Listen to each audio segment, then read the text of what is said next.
One. Let's go. How are we doing? How are we doing? Hello, everyone. Okay, Silver to Challenger, Morgana Edition.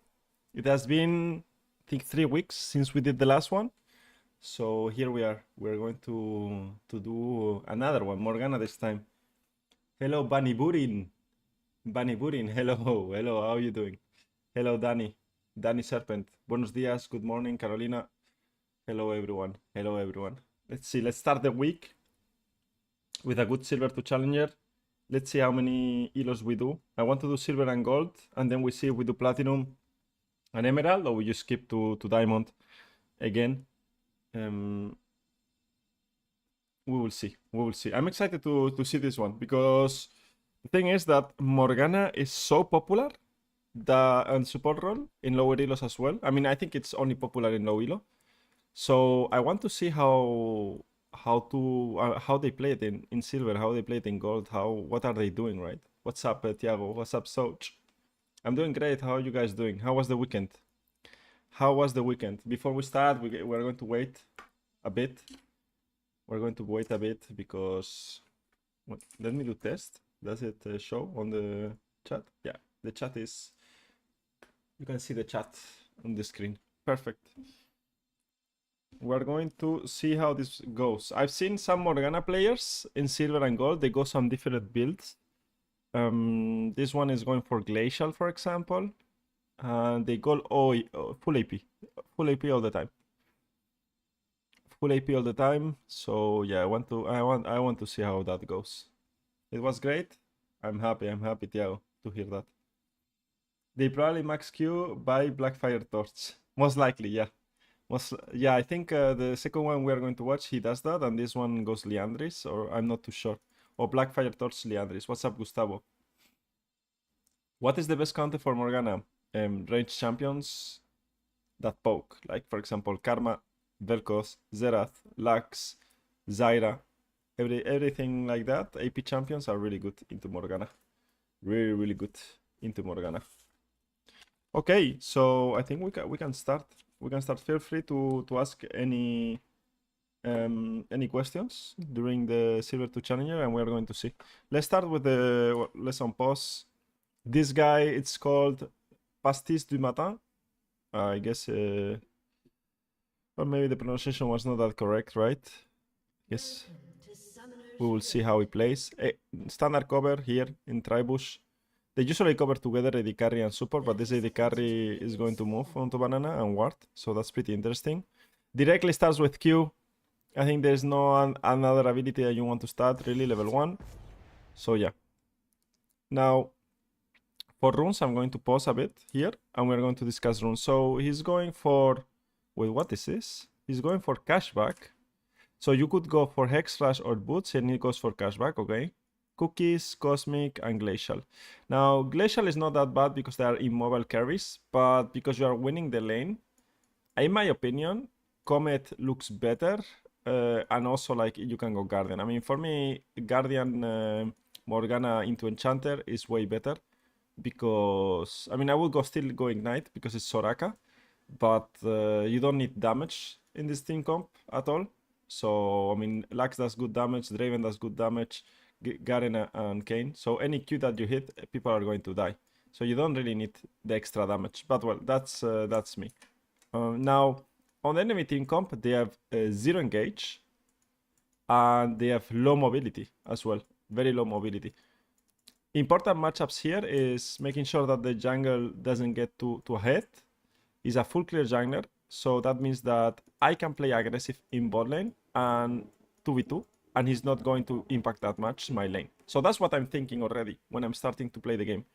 Now, in top lane matchup, is pretty snowball. Whoever wins will keep winning, right? So making sure that Garen gets ahead is important. So if I have prio bot lane and I can move top lane and make a gank, that is good. And the same in mid lane, right? Mid lane, the thing is that it's not that easy, but Lux has good damage after level 3. And 1 Q into Q, this guy is going to die, right? So that's what I'm thinking. Now, kill potential in bot lane you have with Q. And I don't know, it looks like a free game for me, from from my perspective. Now, secondary runes, mana flow, and transcendence, it's okay. Let's see how he plays with the mana flow. The important part with Morgana is the Q, right? You only have one ability almost, is Q. So you have to hold Q good, threaten the Q, use it as pressure, and good positioning to hit the Q, right? In my Morgana guide, for example, I explain how you have to play around the corners where the enemy cannot see you, right? They cannot see you, you have to throw the Qs. So he's silver, so probably he's going to do a lot of Morgana mistakes, and not only Morgana mistakes, he's also going to do super mistakes, right? Alright, first Q hits. I don't know what Kha'Zix is doing here, but that's pretty interesting, no? The Ignite is fine, I like the Ignite. Draven didn't barrier. That's what happens with my AD carries as well. It's already a fiesta. He hit every single Q this game so far, 3 out of 3 Qs, so we take it. Alright, I think he did fine. I think you don't want to reset here, you want to stay, right? You have 75 gold, that is a control ward, but there's no meaning for you to reset here. Hopefully he doesn't reset, he cancels the base, because he's full HP with the potion, right? Why would you potion up anyways? He's going to reset for meaningful, like, not meaning, like this reset is so bad, right? You want to stay because you can just stay here and get the experience of these minions, and that's fine because it helps you for level 2, it helps you for the early level 6, and now you're losing all of this experience, right, in bot lane. It doesn't make sense, just to be a bit healthier when you still have one potion. He gets the control ward, so I'm already happy to see this. Thank you, Pathetic, thank you. I'm already happy seeing this control ward. But Kayn is starting on bot lane, so he's going to finish on top. Okay.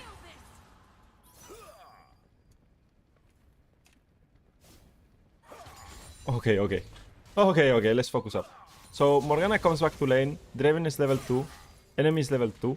So here, already, in bot lane, you see that enemy team has more minions than you, they are going to push you in. It's fine that they push you in, the wave is going to eventually go back, and you can get some levels. Now, when you want to hit your Q, is when Draven is in a position to fight, okay? So when Draven is in a position to fight, then you are going to hit Q. Because now Draven is just farming, you see? Now I pause. Even if this Q hits right now, what's the follow-up on the Q? There's no follow-up on the Q.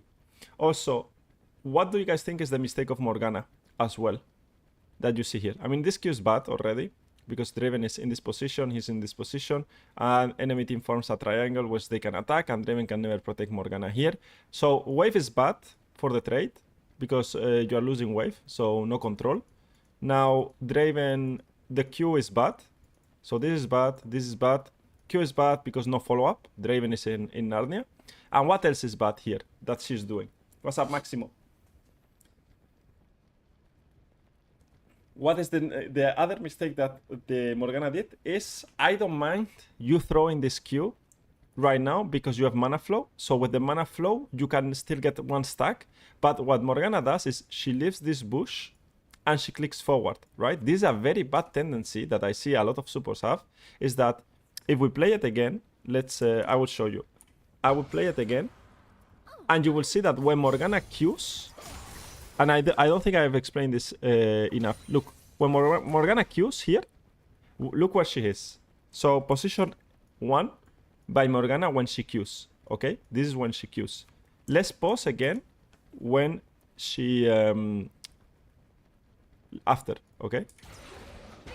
You see, she was here for a while.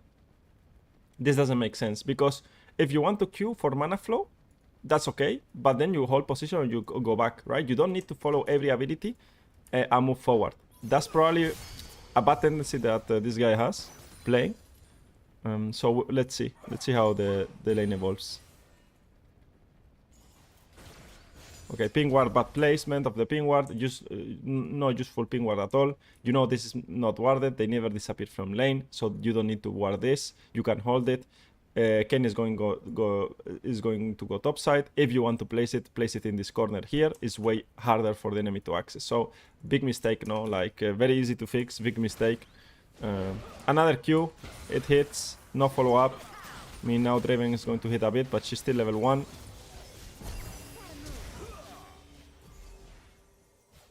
And she has no ignite, so there's no real kill threat, right?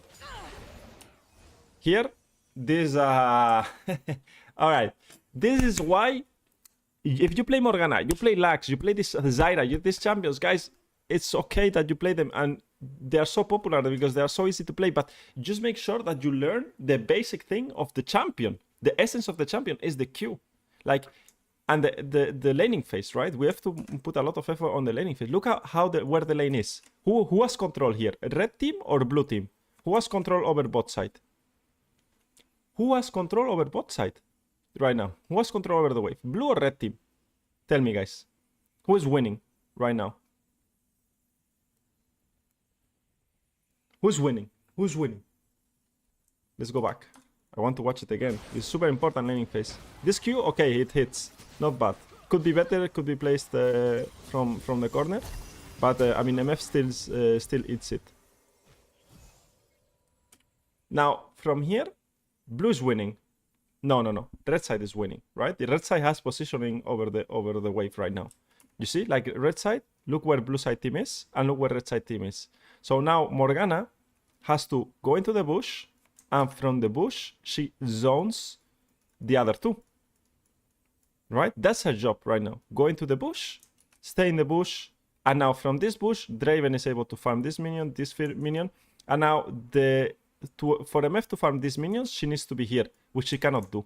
Right? So you hold your Q, and once MF comes here and auto attacks a minion, you use your Q. Not before. Not before. The only thing they can do is go together and kick you out from the bush, and then you can go out, and then you can Q in this area, but that's a bit higher level. I don't think they will do it even in silver, gold, platinum, right? So what Morgana is doing here, it's okay. I mean, it's a bit of body language, but right now you cannot throw this Q. Like this Q lost that. You need to understand, this Q lose you the laning phase. You lost the laning phase right now if you use this Q. It doesn't matter if it hits. Like Draven is in Narnia right now. He is not able to auto attack. You do no damage, right? Especially if you Glacier. If like you already won the laning phase and now you lost it. So you won and you lost it because now you missed the Q, and now they are able to go forward. And now what is your tool? You have no tool.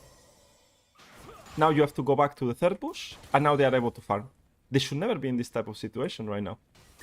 Plus, you need only 2 more minions for level 2. I mean, at least she's playing around the bushes. I like that.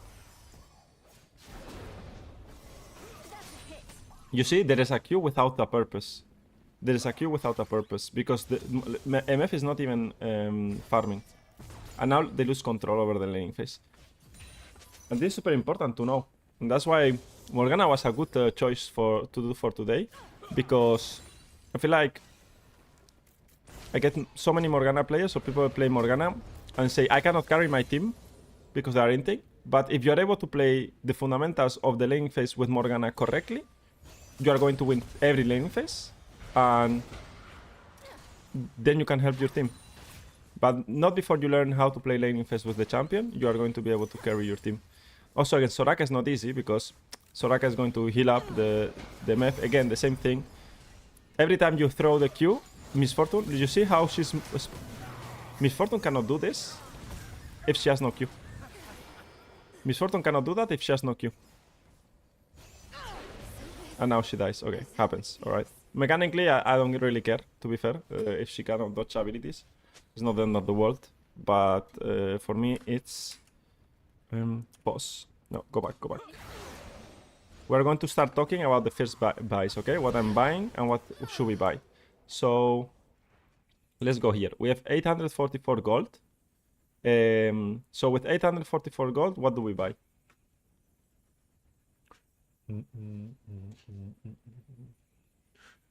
Red has control and squandering it by giving up pressure instead of holding abilities. Exactly. Holding ability is so important. So important. 844 gold. What you guys are buying? Come on. Important question. This is super important, eh? First buy as a support. Important? No. The next level importance, right? What are we buying with 844 gold? What are you guys buying? Refillable pink and boots. Alright, refillable. So you can buy HP regen, right? Which is refillable, 150 gold. and you can buy move speed, which is boots, 300 gold, and you can buy what do you say, vision, no? Vision, which is 75 gold. Okay, what else do we buy? 450, 525. You are still 300 gold, no? 300 gold. Boots, Tom, control word. Boots, Tom, control word. Boots, Tom, a pink word. Boots, Tom, a pink word. 400, 375. I like this buy as well. I think this buy is fine. This buy is okay.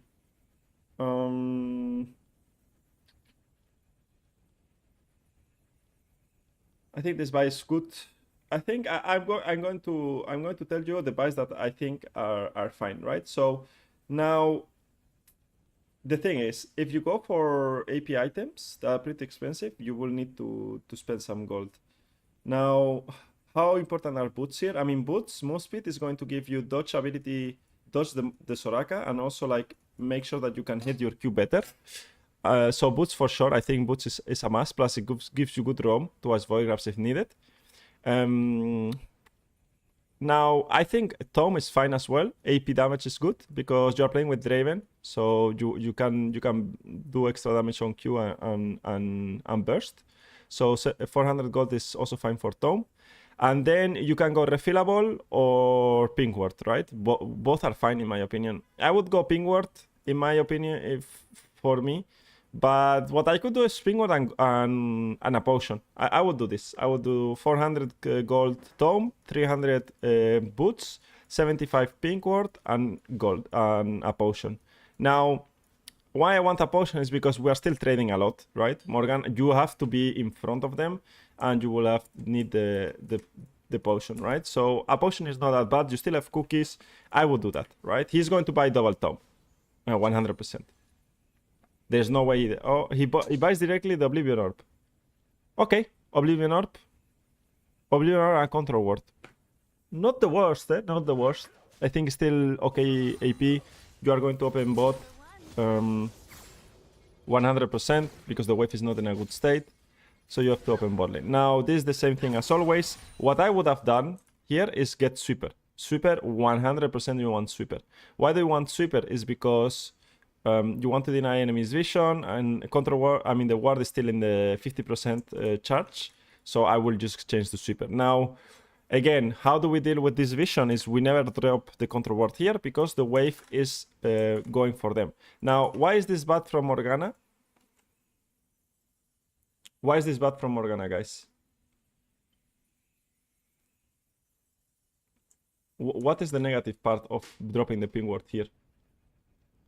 Parts of mandate. I mean, yeah, Tom could have been a possibility. We have a lot of example of where she should not have thrown Qs, were the places that, good example, where she should throw the Q. I mean, as I explained, when the enemy team is contesting minions, you throw Q when the enemy is contesting minions. We can talk about that now as well. What's up, Xavi Pro? Boots pink and health gem. No, health, I don't think you need health here in this matchup at all. Plant above. Now, the problem here, and the problem I have, is that you are going for vision at a wrong timer. Now, Kayn is bot lane, and I want to know what Kayn is going to do. Kayn is recalling, right? So he's not ganking bot. So why do I care to clear this if he's not ganking bot anyways? Why would I care to clear this vision if he's not ganking now, right? His rotation is the Grom coming. So how much seconds does Kayn need to base? Go base, open the map, go towards Grom, and go towards bot lane. That's around like 30 seconds, right? So now, what's the problem is that, one, he's going to waste a control ward when he has the plant here, so always check off the vision plant. She should have sweeper, but doesn't have sweeper, it's fine. Okay, no sweeper. Now, what is the main issue here that I have is the experience. Because this wave right now is pushing towards them, and you will have to crash this next wave. And after this next wave, you have move or you can threaten here. And the lane state in 30 seconds on 1 minute is going to be a wave here. And now this, you have no wards. So you could drop a pink ward here or here. And use this plan to clear that. But now what she's doing, she's going to lose so much experience. She's losing experience right now of the cannon. Is she losing even the experience of the cannon? Oh, she doesn't lose the experience of the cannon. But you could lose experience of the wave. by being there for no reason, right? Like here, for example. What is this Q? It doesn't do anything. So you want to be careful. I will play the wave first and then drop vision, for sure. Because if you lose the experience of the cannon, it's not that good. I mean, Draven doesn't farm the cannon, -1. What is this Q? What do you do in this situation? You move up, right, Danny? You stay in this bush, and from this bush, you threaten with Q. But now, because she used the Q, Miss Fortune is so happy. Like, I'm Miss Fortune, I'm really happy, because now I know that she has no Q for a while.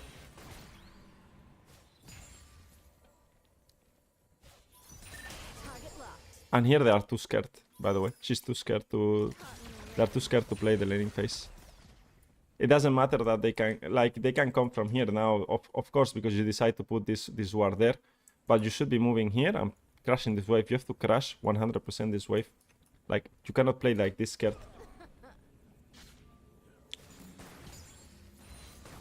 She's losing XP. Yeah, she was losing a bit of XP. She could lose. Like here, if you are in this situation... let's talk a bit about wave management today. If you are in this situation and you have a +4 minions advantage plus this, you have to play aggressive here. Look how they are playing. And this is a big tendency of bot laners around iron to silver gold, I would say, that they play like this and now they are scared to crash because they are close to enemy tower and the jungle can come and gank you.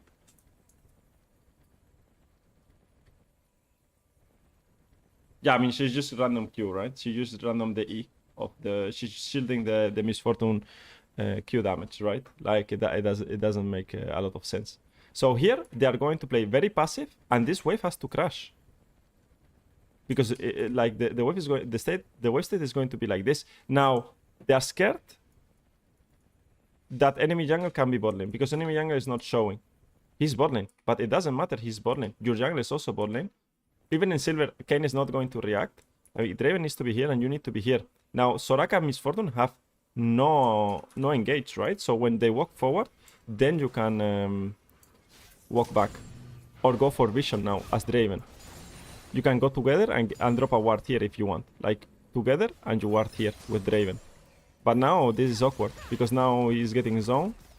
Or he has to... It's awkward farming.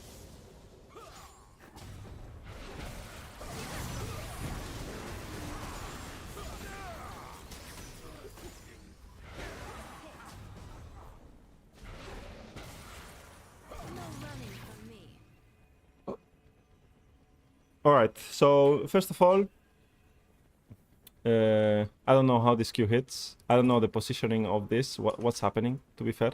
Soraka is here, this guy is here, they are getting ganked. Together they could go for vision here, they could have dropped the ping ward here as we said before. It doesn't matter, right? Now, Kayn, and I'm going to explain this, you have in the bottom left about when to do dragons. The only way you do this dragon as Kayn, if you are a jungler player or a support, is after your bot lane kills this wave, right? How does your bot lane kill this wave? You hover them, and then they crash it, right? You could stay in the bush, Kha'Zix comes, and you play it with them. But they need to crash one more wave, and then you move for dragon. I mean, this is just not very good, right? Let's rewatch it. And they lose a lot of minions here in farm Draven and... It's a pity that she doesn't die because he hits a minion. Draven hits a minion. Draven hits a minion, no?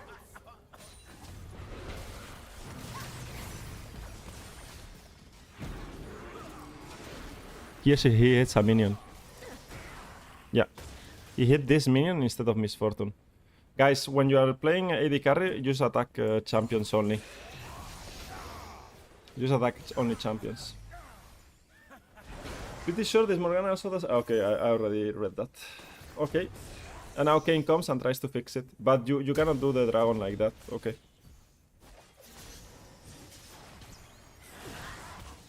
So, a lot of mistakes here.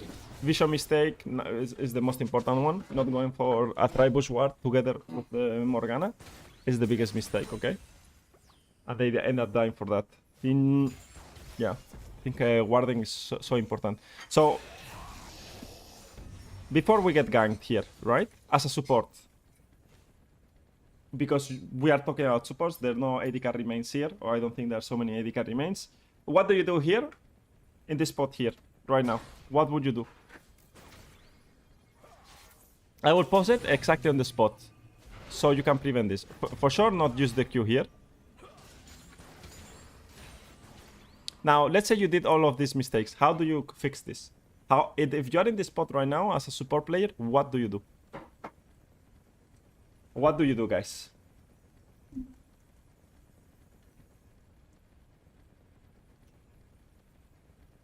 What's the answer? What's the answer here? I will give you guys a minute. Because this spot is very common, by the way. This spot is very common. You are pushing, the wave is coming towards you. I mean, it's going to slow push towards them. You have no control here. You don't know where enemy jungler is. Your jungler could be farming. What's up, Gonfran? I usually switch from bushes to hover top, drop AoE damage in the wave, okay. Yeah, to crash this wave. But can you crash 2v2 this wave? Of course you can. You are Draven Morgana. You are winning, right? You can crash. You have no wards, right, Danny? So you cannot really ward yourself here. There's one simple answer, okay? My answer is you press this. You press tab.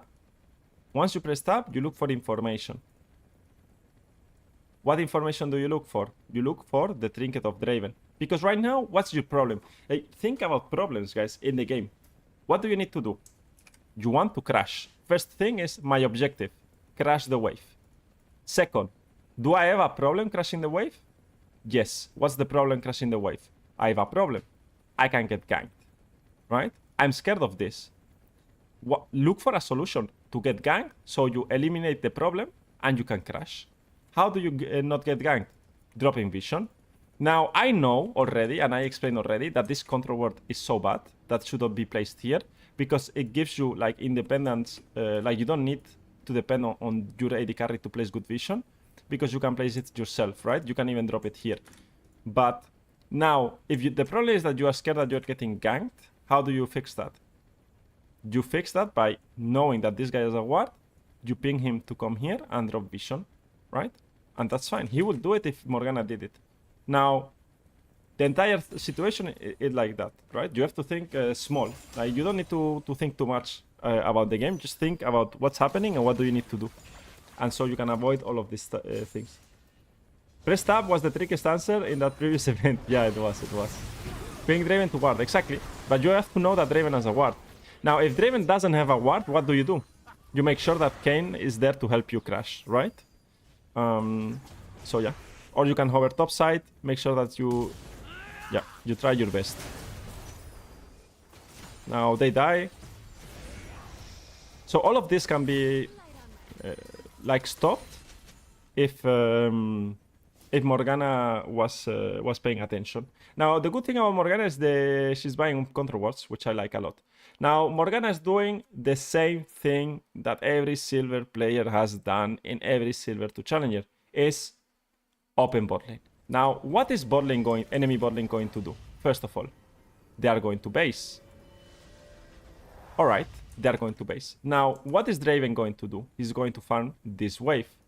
Who has prio in this next wave? In bot lane. Who has prio on this next wave? Draven is going to kill this wave and the next wave. So this wave is going to crash. Now, what is Morgana going to do in all of this? Absolutely nothing, right? She's adding 0 to bot lane. Because bot lane is going to reset and Draven doesn't need Morgana right now. Now, what is up? Void grabs. Kayn is pinging void grabs. Lux is coming out of base. This guy, probably you don't know if he has flash or has flash, but he's not warding. Right? He's not warding at all. So what is the best opening here that you can do? You open towards mid lane and then you decide, I'm going to do this way, I'm going to go this way. This way has grabs and a really good gank setup on mid lane because you are coming from top side. So no mid laner is going to expect you to gank from top side as a support, right? Or very low chance. They always expect you to come from this side, right? So if we play it out, also like top lane is killable as well, right? You could go top 100% together with Kayn and you will kill the Illaoi. Now you will see how Draven is going to farm the wave. Morgana is not going to do anything. There's going to be action on the map. right now. This guy is getting poked. You could come from bot lane. You could come from mid lane. This guy is dead, by the way. Like, this is how you get elo in silver or in gold. Look at this guy. What is he doing? What is this guy doing? Any lane that Morgana opened, any lane that Morgana decides to play, he's dead. Any lane that Morgana goes, dies. Giving. So if you kill Illaoi, Garen is getting this wave plus the next wave and a good base. If you kill this one, Lux is getting this wave and the next one and a good base. And then from there, you get void grabs. So you are winning one lane, relieve pressure, and changing the curse of the game. Plus, if Garen gets another kill here and a good base, the matchup is over in top lane. If Garen gets one more kill, you won the game. 100%. He doesn't need to do much. Plus, he's a brain dead champion. Now, what are we doing bot lane? And you're showing on bot lane as well. What are we doing? Look at, let's pay attention to what Morgana does bot lane. Pay attention. This guy is fighting. This guy were fighting. This wave. Is Draven safe in this on this wave? Of course, guys. Look where they are. And Soraka is doing the same.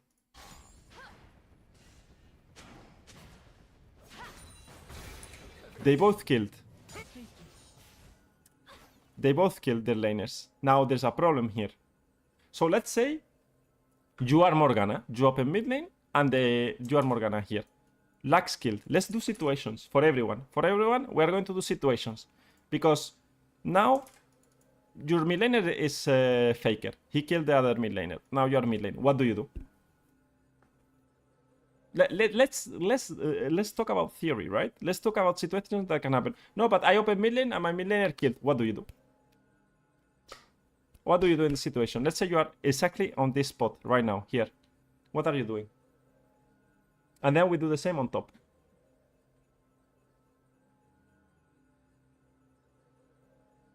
Tic-tac, tic-tac. What are we doing, guys? Come on. As a support, you open here. What do you do? Help to crash mid. Alright. El Twibert. What else do we have? Is that the answer? Do we know if enemy topside is up? Could invade or just do grabs? Deep ward? Okay. What's the first step to do? The first step to do is what? Drop ward, move to bot lane. Help the jungler. Drop vision on enemy top jungler. So you say drop ward and move to bot lane. But what? Why would you go bot lane? There's nothing to do in bot lane. The situation is this in bot lane. There's nothing to do right now. Let's make it simple, right? Let's make it simple. What did we say when we impact a lane? What do we say as a support? You are the support, remember, support. What do you do? Support your teammates. Help your teammates. Aid your teammates. What does Lux want to do? What she wants? What she wants? She wants to base, guys. She wants to base. Look at her mana and look at their HP. HP, mana check. She wants to base. She just killed as well, right? So, what can happen if she push? She can die because Kayn can gank, right? So what do we do first is we make sure that we push together with Lux, or we hover. I don't know what is that noise. Okay. So we get the experience of this wave, right? We push this wave and we get experience because it also brings us closer to level 6. Exactly. Now, after the wave crashes, what do? We have two options. We can move towards void grabs, which I think is the best idea. Drop a control ward here and a normal ward here, or a normal ward here and control ward here. So you have this vision set up because you have two wards to play around. Also, I don't know how close she is to the 328. Or we could, if the bot lane situation looks really bad, we could go bot lane as well, because we know top lane, this is secured, right? But in my opinion, it's one wave in mid lane into playing some vision on top side, because my jungle is top side.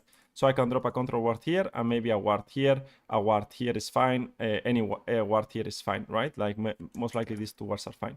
All right. Now, if you kill top lane, let's say you are here and top lane killed like they did. Excellent. You do the same, guys. This wave, you help Garen crash this wave. I mean, Garen doesn't really need help to crash waves because he like one-shots the wave. But you can still do it if you want. And then he's going to reset, and now you do ward here and drop a ping ward here, or drop the ping ward here, and you can W the void grabs and then just base, right? Now, what's the problem? I guess by the time Morgana reaches bot lane, Draven will be 1v2. But Draven has to be 1v2. This normal wave is not a threat for Draven right now. This normal wave is not a threat because he's playing against Soraka. So because you are playing against Soraka or an enchanter, you have no timer in your head. When you are playing against enchanters, you roam all the time as the Morgana. You have to roam. Season 15, you win by roaming. 100%. Everyone that is in silver and gold that I'm watching in the Silver to Giants don't roam enough. You need to start roaming a lot and be comfortable roaming and leaving your AD carry to die. My AD carries die every day. You guys know it. I stream for a reason. I do these streams for a reason. You see now she's scared. The Warden Dragon, not the worst thing.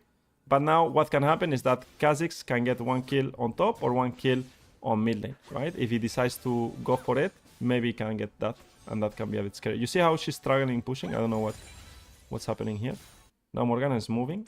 Now Morgana is moving on the worst situation possible. Because now Morgana, the wave in bot lane has to crash. This wave has to crash. And then you move. You don't move before this.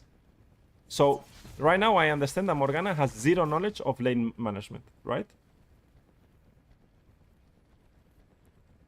Morgana has no idea how the waves work. Because now this wave has to crash. Because now the wave is in a bad spot for Draven. Draven can do 1v2 here if he wants to. But she's moving for no reason right now. What am I... Kha'Zix is not ganking so far. So, yeah. Kha'Zix is not doing anything. So, yeah. Now, what do you want to do as Morgana here? Just push the wave. Or kill the wave. And then you move. Where do you move to? You can drop the ward that you dropped on Dragon. It's fine. You can drop this ward on Dragon. Or you can drop a ward here. So you are protecting the camps of Kayn. Because what you don't want is that Kha'Zix steals these camps.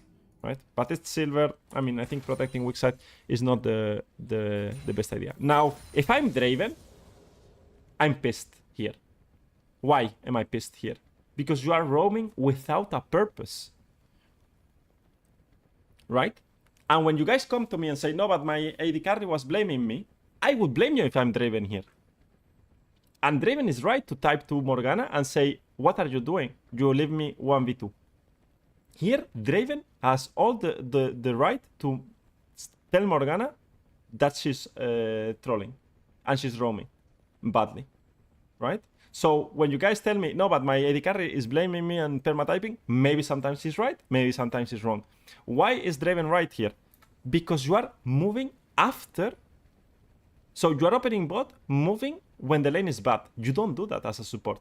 You move to a play. So let's say you are mid lane or top lane. You move to void grabs, you do void grabs. Now Draven, even if he's 1v2, he knows that you are doing something. Right? Because you just kill mid lane. You are on void grabs. You are dropping some vision here. You are spotting Kha'Zix, so he can crash. Right? He knows that he has weak side, or he takes it being alone for a bit. But he knows that you are doing something. Now, if you live like Morgana does, what are you doing? Like, now Draven knows that he needs to crash this wave. He's trying to respect. And Morgana is not doing anything in the map. On the map. Now, this is troll, by the way, what Lux is doing. You never hit this tower. You should just base. But, well, that's mid lane fundamentals, but, yeah.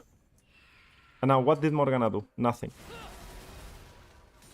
And now, Lux is going to lose one entire wave, because she didn't recall before. Ay, mid laners, man.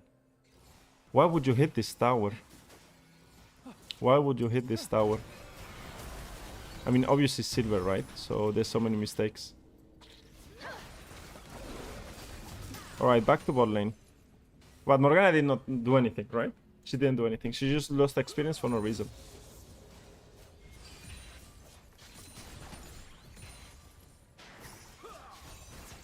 Now, if you know about lane management... Oh, okay, the Qs are bad, no? The Qs are not good. If you know about lane management or lane states, then you can help your teammates, right? Go base, reset, you can type to them. And they will probably do, right? Or maybe they don't, but, well, at least you know a bit. This Q is fine because it's from Fog, but there's not much you can do. She's too low. She has the support item. And the special is good. Wait, wait, wait, wait, wait, what happened here? Did Draven kill Morgana here?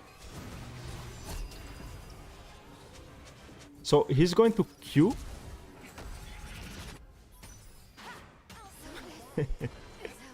the AD carry got angry with Morgana. He killed Morgana. Draven got his revenge. Holy moly.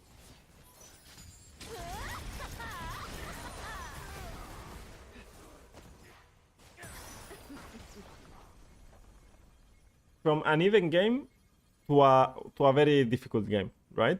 So now we have a lot of tools as a support. He should change to sweeper, hopefully. What do you do as Morgana? What he's going to do as Morgana? What do you do as Morgana here? What's the play as Morgana?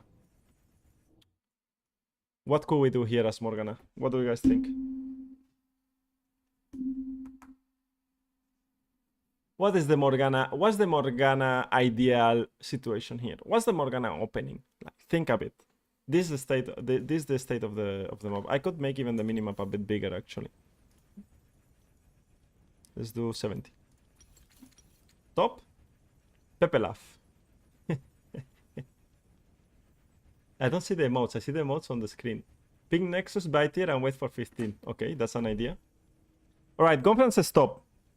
Now, is the play on bot lane over? Is Morgana going to impact bot lane play right now? No. Who's fed in our team?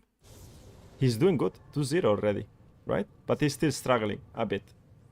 Are we able to roam to our stop and make a difference? Of course. So we move to our stop lane, and there are... The best scenario that can happen for us is that we move to our stop, we kill the Illaoi. Illaoi is going to die. Now Garen is going to push, and once we kill Illaoi, we have to think about two sequences, okay? So I'm going to explain you how to carry as a support in this type of situations. You go here, you kill this guy. Once you kill this guy, Garen is going to crash the wave, and you as a support are going to come here, drop a ward on this one. You can drop your control ward on this one, and then you can drop a ward deeper if you want to, and you can drop a ward here. Why? Because everyone in bot lane is going to reset, so you probably can get away with these wards. Maybe the one is too deep, okay? If you don't want to drop that one, no need. But you can drop this vision here, right? Why is this vision important? Is because now you will set up this vision control for your team, and that means that once Garen gets one plating and bases, he's going to be able to push and know what's happening all the time, right? And you will have nice vision control, and Garen is going to keep playing aggressive. Now Garen is 3-0-0 or 2-0-1, right? If you got the kill, because you should ignite the Illaoi as soon as possible, and then you can maybe come back into the game with through Garen, right? But Morgana is just going to run towards bot lane again, right? No sweeper, so yeah, that's a mistake, but well, it happens from time to time, and she's just running towards bot lane here. When, in my opinion, going top, it's way better. Now maybe the bot lane fight takes forever and she can do something. Again, goes towards bot lane, shows herself, doesn't stop, tries to stop Miss Fortune base. I think she's going to try. Drops a ward here and starts dragon. Wards are really bad. Now, what you want to do as Morgana, and this is what I got, you guys told me that silver players, gold players, or players in general supports are very scared to deep ward. You wasted 2 of your wards. I don't know even if this was Kha'Zix's ward. No, you had, actually you had 4 wards because you had the trinket. Here, when you know that the enemy team is all in base, 1 dead, and Kha'Zix is low, right? Now, you just go deep, to ward deep, you will see Kha'Zix, you can Q him W, maybe you can even kill Kha'Zix, go back, ward here, and ward here. Your visions right now as a support should be this. This line of vision is 100% mandatory. If you open bot lane, you never hit the dragon, it doesn't do anything. I want a ward here, and a ward here. Because they cannot do anything towards you. Because everyone is in base and you know, because you just came back from base and you knew what was happening. Now she's not doing anything with the W. Kha'Zix is able to farm. And imagine right now, there is a ward here. And Kha'Zix is going to do it. You can Q Kha'Zix, ignite Kha'Zix, W Kha'Zix, he's going to be low HP. Now, after doing the dragon, or he drops the dragon, he can even kill Kha'Zix. And now you create situations where the enemy jungler is going to, like, you are impacting the enemy jungle as well.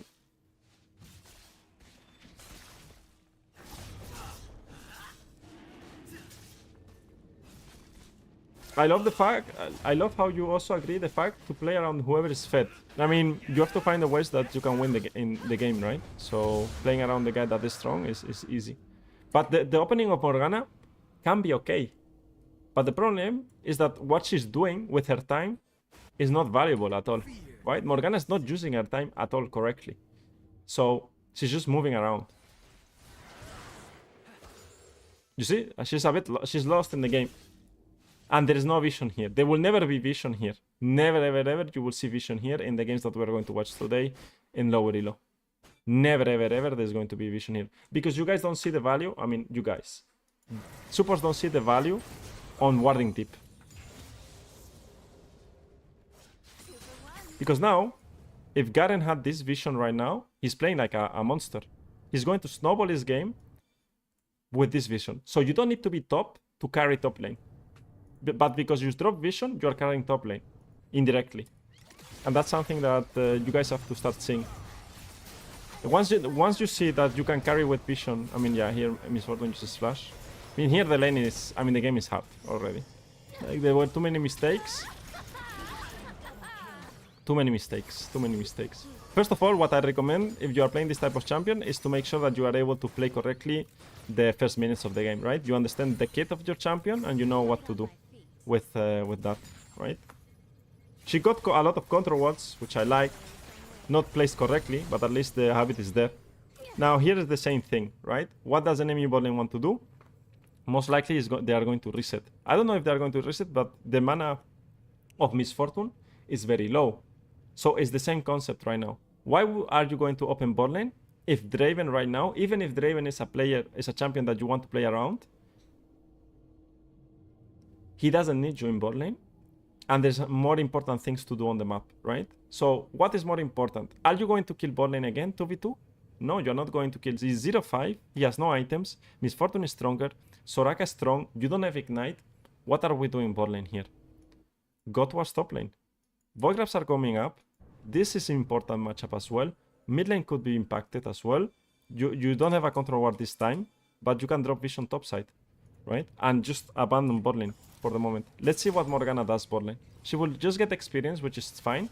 But now it will be a nice opportunity for you to be here and connect together with Kayn and secure vision for the second Voigraphs. Because with 6 Voigraphs, you could win the game with a strong split pusher like Garen. You see? Now Garen kills, and Morgana is here holding the hand of a lost Draven. I mean, you are not going to win with Draven anymore, right? And you could be here, making sure that Garen is able to get this next wave and not get ganked. Because now Garen is going to try to get this next wave. He's going to spin around, Kha'Zix is going to come, and he's going to kill Garen. As a support, if we are able to play as blockers, right? Blocking this action, denying Kha'Zix getting to Garen, and Garen able to farm a wave, right? Then we are winning as well. There's a lot, this is very important. Act like a block, like a shield for Garen to farm. How do you do that? Ward here, ward here. When he's coming, you make sure that you Q him, you sit here, and you just let him push, right? Look what's going to happen. He's going to spin on this wave, and he's going to most likely die. I don't know, he has flash, or maybe he kills, by the way. You know, a broken champion. He kills? He has no ultimate. Nah. He has to flash out. But even if he survives, he used flash, and he's unable to crash the wave, right? So, if you were anywhere close to Garen, you kill Kha'Zix. Garen gets another kill. He's 4-0, crashes the wave, bases, you get 6 Voigraphs. Doesn't matter that this guy is not fed. Garen is going to come level 11 against a level 8 MF. Garen is winning, right? And you roll the better top laner this game. So you got lucky. I mean lucky. You got a strong tool to play the game, right? And now he moves from bot lane towards top lane. Drops a very bad ward.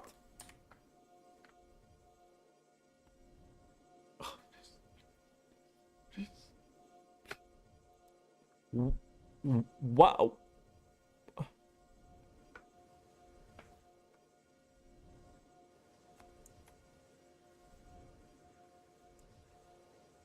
This ward here, in the objective doesn't do anything. We're already in the objective. I mean, she did it here as well on the dragon. like 2 times. Okay, she was not playing dragon, but now I know that he was objectives every single time. We could go any replay, he was the objective any single time.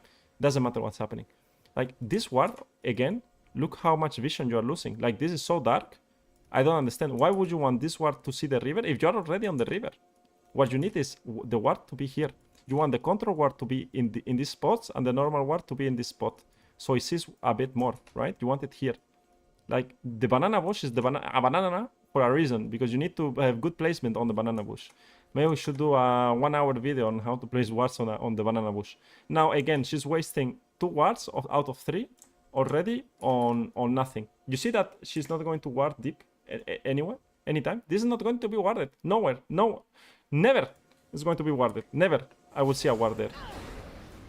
Maybe I see a ward here now. Here? Alright. 1 ward here. But we're wasting so much vision, right? So much vision is wasted. This should be better wards. Alright. Miss Fortune kills.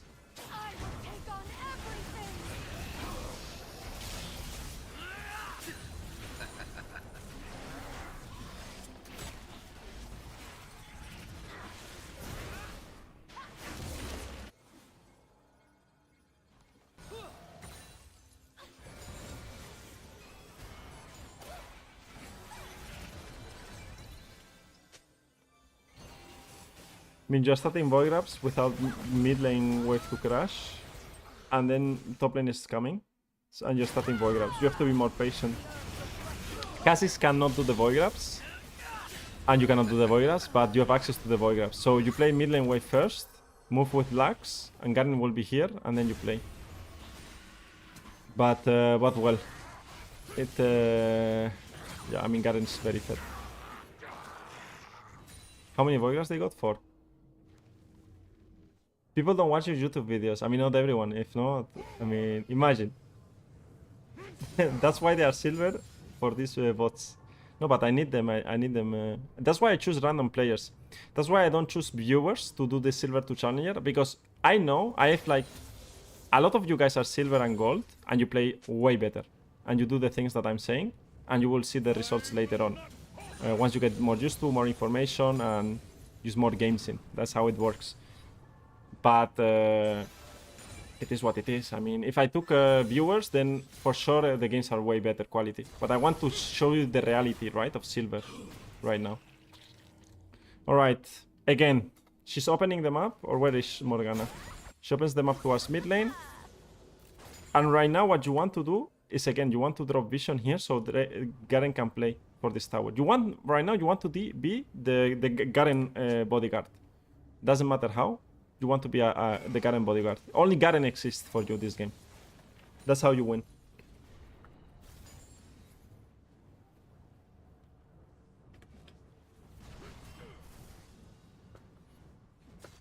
I think they confused the trinket with a control ward in the objective. This is so deep analysis. I will be checking this until I'm out of silver.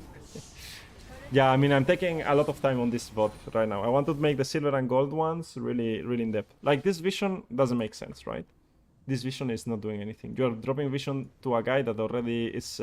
like, this guy is already is on his phone, scrolling TikTok, or ordering takeout and getting a burger or a pizza, right? Like, if I'm Joe, you know, like Joe, the Draven guy, I'm already...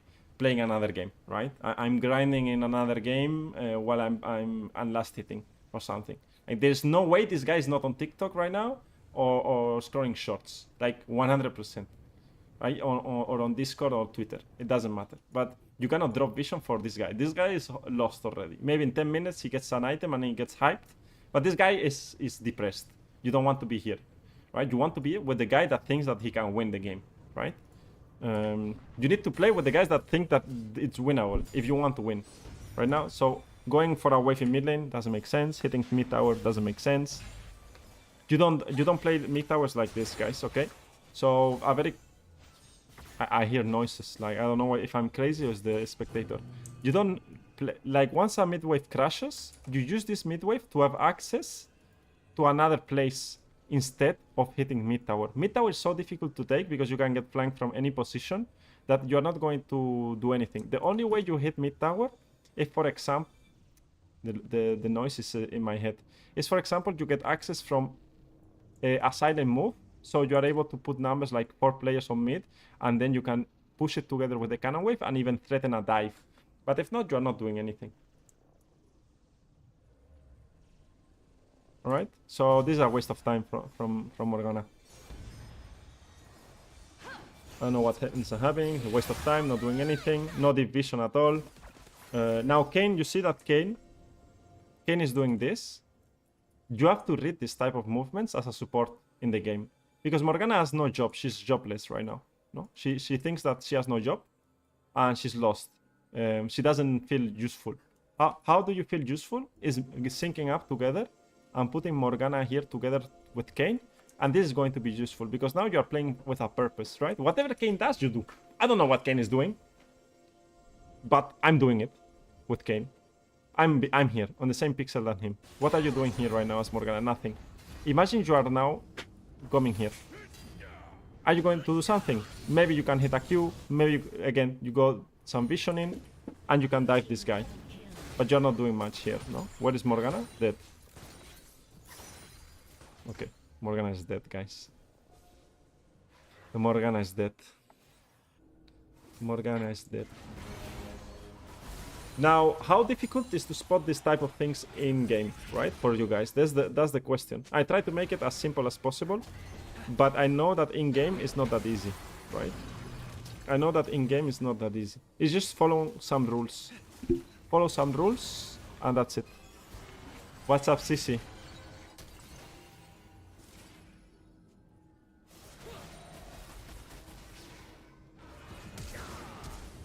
Pam.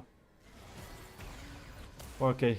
Morgana survived with an HP. We can speed it up, the mid-game. I think is the same concept again. She's opening board lane to a guy that cannot do anything instead of opening to the guy that is fed, right? So again, beautiful. When I see the dragon up like this, and this is the situation in the map, I'm so happy. Why? Because this dragon is going to act as what? As a magnet. Come guys, come towards me. I'm a dragon. How many dragons do we have? 1 out of 4. How many dragons does enemy have? 0 out of 4. This is the biggest opportunity in the game to win. Big. Why? Because now the dragon... I'm getting crazy. Finally. Silence. The voices in my head are gone. Now, this dragon is going to attract the enemy, who is going to get his first dragon of the game. Who cares, right? The soul is going to be at 35 minutes plus. Who cares? And now, instead of being bot lane, this is what I explained on the video that I did of macro. You go here, drop vision, get this tower, and now you create a monster. Because this guy right now has 3,000 gold. If he gets this tower, the game is over also. Right? You have an opportunity to win the game if he gets this tower as well. And you have 4 void grabs. So you're able to do that. And you can even share the gold if you want with this one, if you think you're going to struggle. But now Illaoi, what he's going to do is he's going to walk up, be here, trade with Garen. Maybe you can impact that, Q ignite, and maybe you can get a kill. If not, you just get deep vision, right? And wait for Garen to base. I don't know what Garen is going to do. He's going to continue. He's going to base here. But right now, you're not doing anything. Now, what is Garen going to do? I don't care what the rest do. Wait, it's a bit awkward, no? Like the audio right now. Garen is coming. Okay. The monster is coming. 2-item Garen. He's coming for dragon. Okay. This looks promising. You should give Black Shield to Garen as soon as possible. W's spam is really bad. Also, I would never get 2 points on W, no? Morgana. You get 2 points in E. I don't think getting 2 points in W matters. And now you want to stay on the banana bush and not move from banana bush. Stop moving from banana bush. Stay in banana bush. Is it warded? It's warded, right? No, control wards are well bought. This W... Oh, the flower. The Q is fine. Just run. They came back into the game, eh? It's won! The game is won! But they still lose this game. Wait, what? The game is won! But they lose it. They lose this game, but the game is won. They came back into the game. I love silver. It's the miracle. It's a miracle. They have 2 dragons as well now. And 4 void grabs. They cannot lose. This is so nice, because now we can talk about how to play late game with support. And win. Let's go. There's hope. They will lose the game, but there is hope now. Ward in mid lane. Not good ward. This ward should be more advanced. Alright, what's the objective now, guys? What do we want to play for right now? What's the next thing we are playing for? This tower, this tower, this tower. What are we playing for? Because you see that, again, it's a silver game. It's never won till the bitter end. But he warded mid lane in silver. He warded mid lane here. Not bad. But if you are in this situation, I will always ward here because it gives you more like idea where the enemy team is rotating. Now, he used these wards again. But these wards don't do anything, right? You have to think, what's the next objective in the game? Always think, what's next? And after you know what's next, you see, Herald is up, this tower is up, then you ward that part of the map, right? And now this is the same mistake. Why would we show on mid lane? Never show on mid lane here. Why would you be on mid lane here? What's the purpose of being mid lane? Like, you can die here. Like, Kha'Zix could literally jump and kill you. Kha'Zix could be here and kill you if he wanted to. If I'm Kha'Zix, I'm here right now. If I'm Kha'Zix, I'm in this pixel right now. The face check of the century. If I'm Kha'Zix, I'm right here. Ooh. Scared. I got scared, guys. I got scared. Why are we mid lane? Ay. We want to be here with Garen. We want to have vision here. Where's my vision? I want my vision. Never be mid lane. Don't be mid lane. Now, this guy's playing alone. Why is he playing alone? We don't know. Kayn got DC. He DC'd.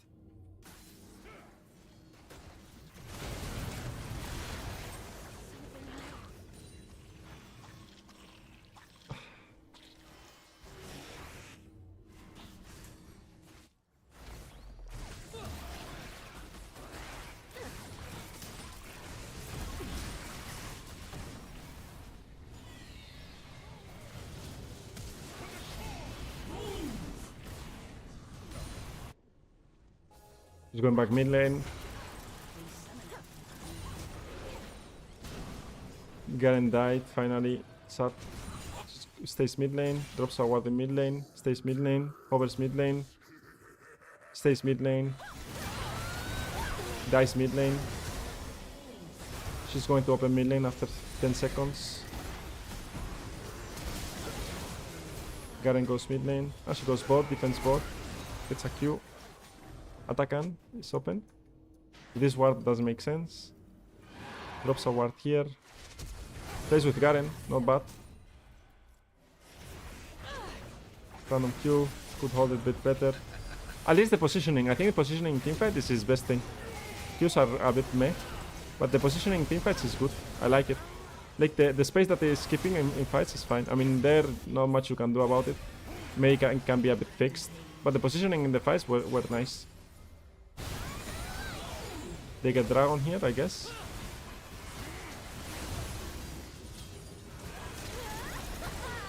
No ulti, no, Garen? Yeah, he does that without ultimate.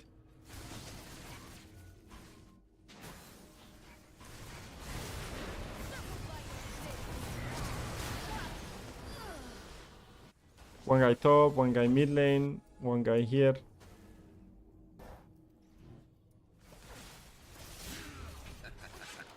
It gets very messy because you are not playing with someone. Again, dies. I mean, against Kha'Zix it's going to be like that all the time, right? You're just going to die. Right now that he's fed, he's going to kill one by one and no one is grouping. Yeah, I hear the game. I don't know if they end up doing Nashor or they just end the game. I think they just end, no? Nah. Lacks defense.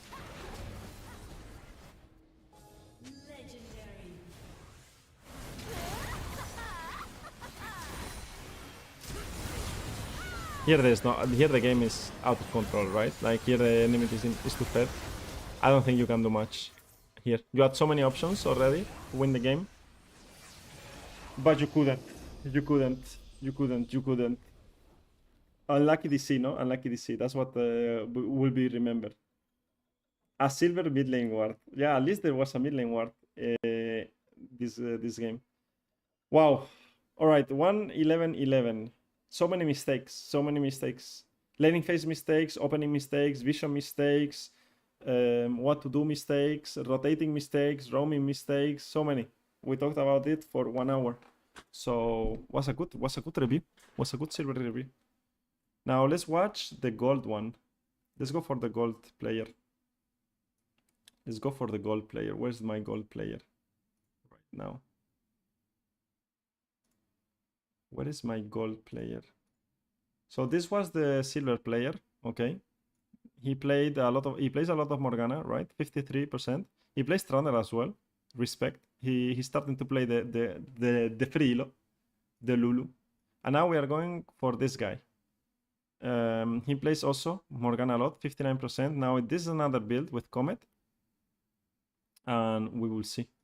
I decided to go for this game here. He wins this game. So it's Morgana Caitlyn into Samira Nautilus. I think it's a very nice game for you guys to watch how to play and the main mistakes. Caitlyn Morgana is very common, and Samira is also like sometimes problematic. So we can talk about that and how he plays with vision. So we can watch this one now.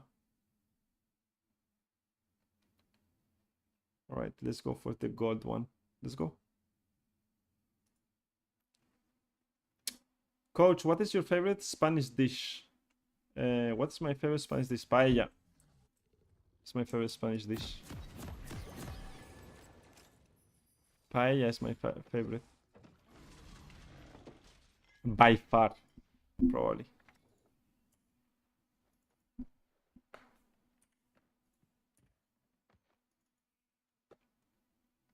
Galactic Bumhole. Yeah, I mean, the names are special, no? Alright, let's see. So, let's talk about runes. Goes for Comet, Mana Flow, Transcendence into Scorch, into Chip Shot, and Ultimate Hunter. I don't like Ultimate Hunter. I think... Welcome to Summoner's Rift. I think you should go Relentless Hunter. Is better, stronger. Also, like Chip Shot is a bit meh. I guess you could go for... I mean, it's more damage, but you could go Precision if you want more damage, and also you could go for what's called Deep Ward. Deep Ward is also fine. All right, let's see the gold player. What should we expect from this replay? What should we expect?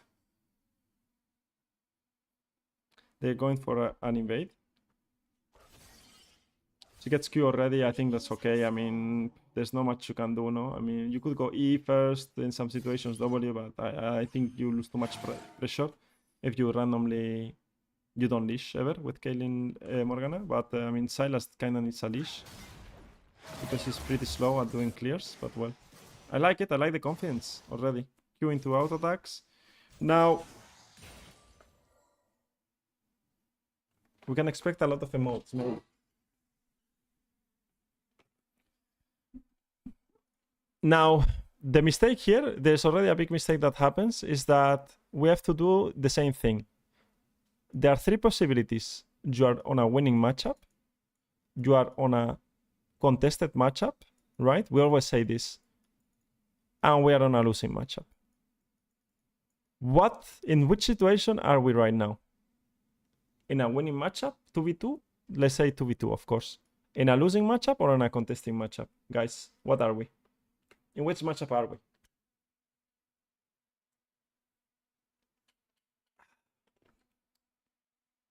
Need someone to say it. On a winning. Gonfran says on a winning. So we're on a winning matchup. Losing. We're on a winning matchup. Why we're on a winning matchup? Because we're stronger and we have a range advantage. So we have control. Now, if we are on a winning matchup, okay, let's do what we did before. We're on a winning matchup. That means that we have level 2 access control.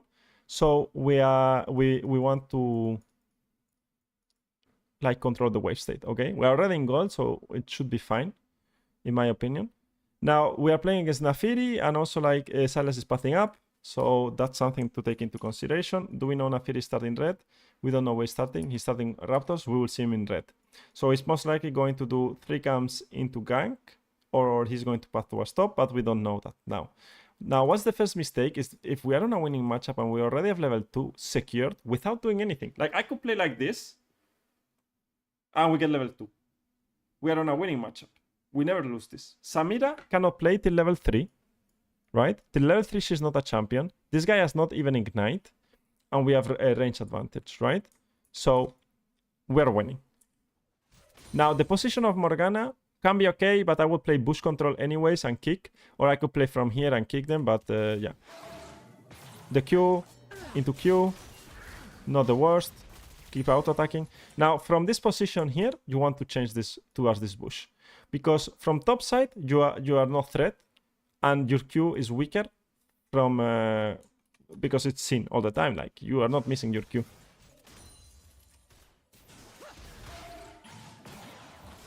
He's hitting every Q, the ignite. Now this is good. Going to the bush.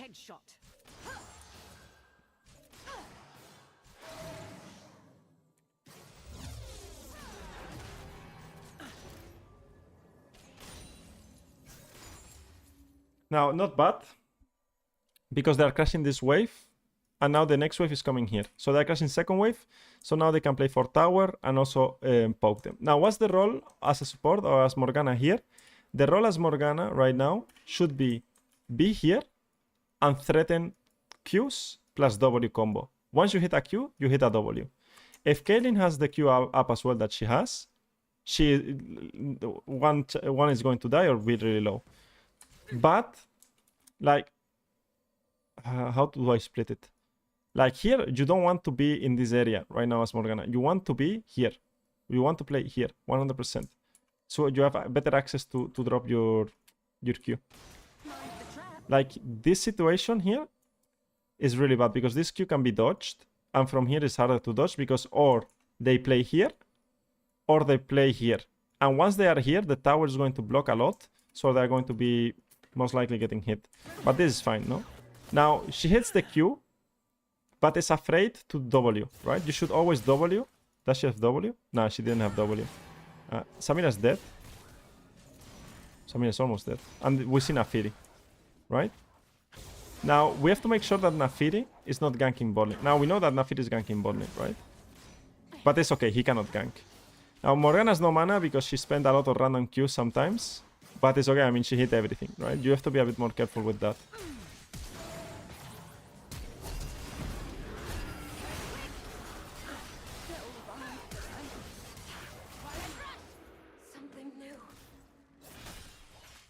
What the fuck happened?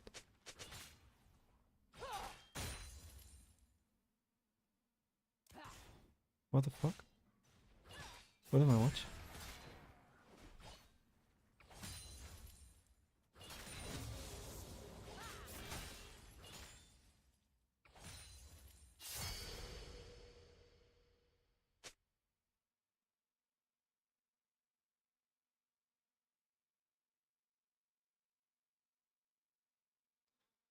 Sorry guys, I need a moment.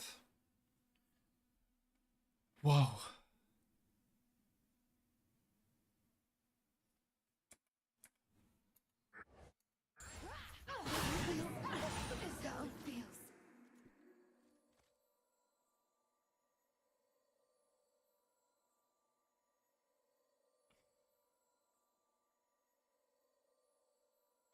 What is this? What are you doing? But you saw, I mean, you see Naafiri on, like, why do you have a ward on enemy red side if you are not checking it? Like, who put this ward? Silas. Okay, it's your jungler. But come on. Yeah, you are winning the game already. You have no mana because you didn't play good with your mana. Why would you flash here? Never ever flash in this situation. You are playing a poke lane. Your flash is so important to hold it in this situation because Naafiri cannot gank you here. Naafiri will never kill you right now. The enemy team cannot gank. Like, this is how you play double range. Like, they're so low, they can never follow up the gank right now. So this flash play is horrible. And this flash play from Kaylin is horrible as well. Now you lost both sums and you gave a kill to Samira. And now they are able to crash the next wave and get a perfect reset. Now you lost everything. And you go for glowing mode. Oh my god. Now you have to build wave. This ward doesn't make sense. At least they are not fast pushing, so that's fine. Now Nautilus should be opening here and going for a kill or something, but well, I guess he's opening bot. Again, double wards here for no reason. Like, what about this place here? You're going to be in the same situation without flashes.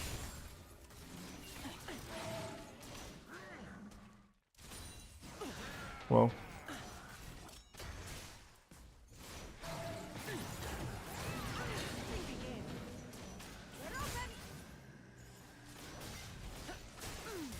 And they're still winning because they're so, like, Samira's so useless compared to them.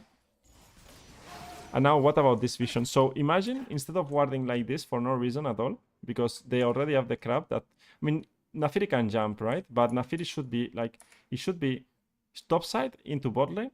But this wards, imagine this wards here and here. Like, imagine having this vision and be in this situation right now, because they still win, right?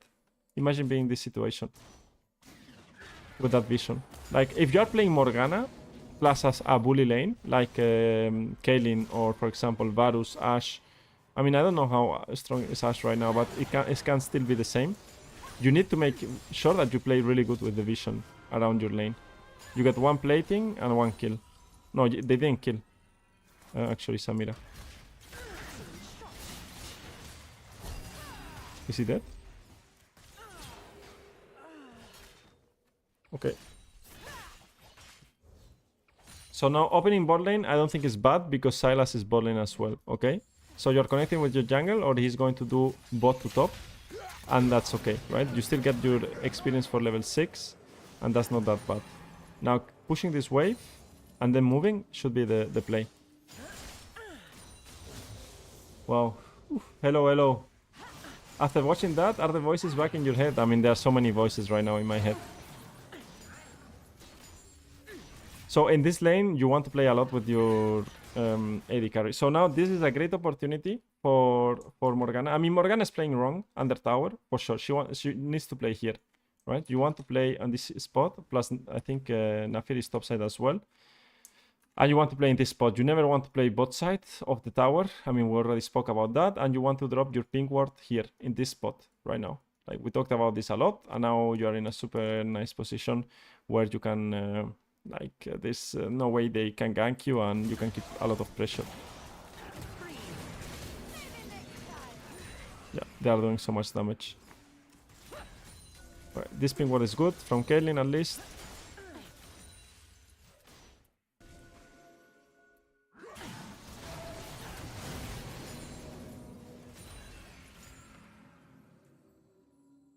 She's hitting a lot of Qs, yeah, she's hitting a lot of Qs. If you hit Qs, it's going to be good.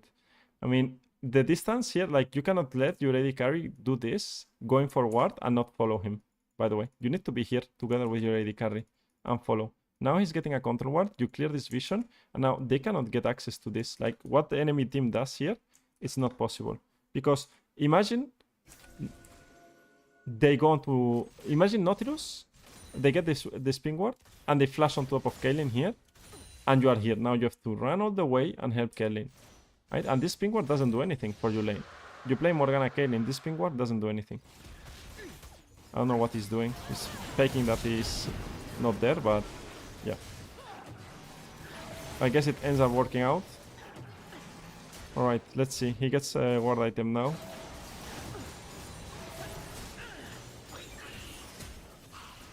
Alright. This is a lot of kills, a lot of kills, a lot of kills.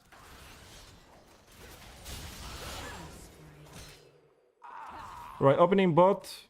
You could open top, but it's Trundle against Malphite, so you don't do much to Malphite. Malphite is full HP.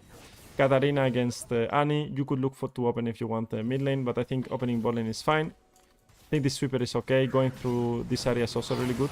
Enemy is trolling, so you have to punish, right?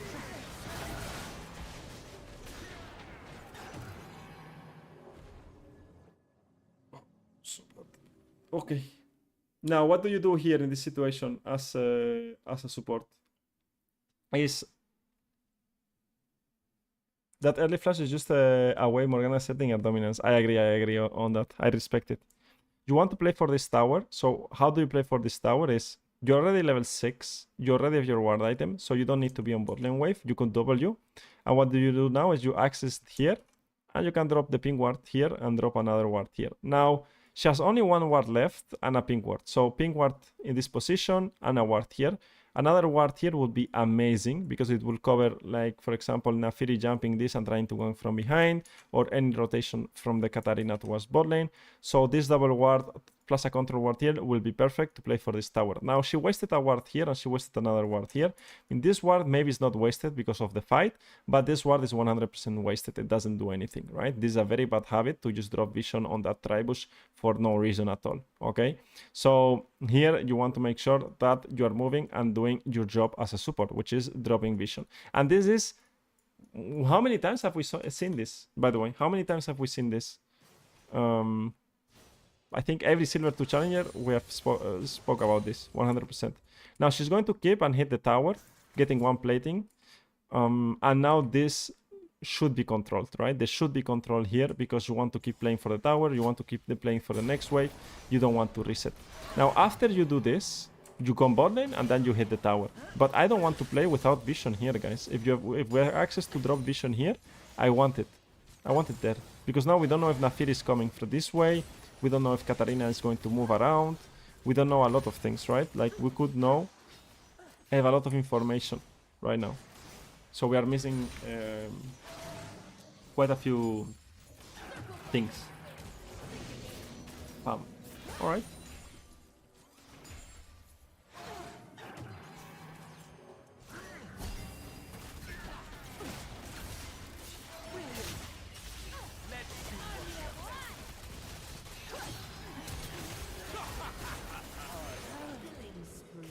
Did Katarina come from that angle?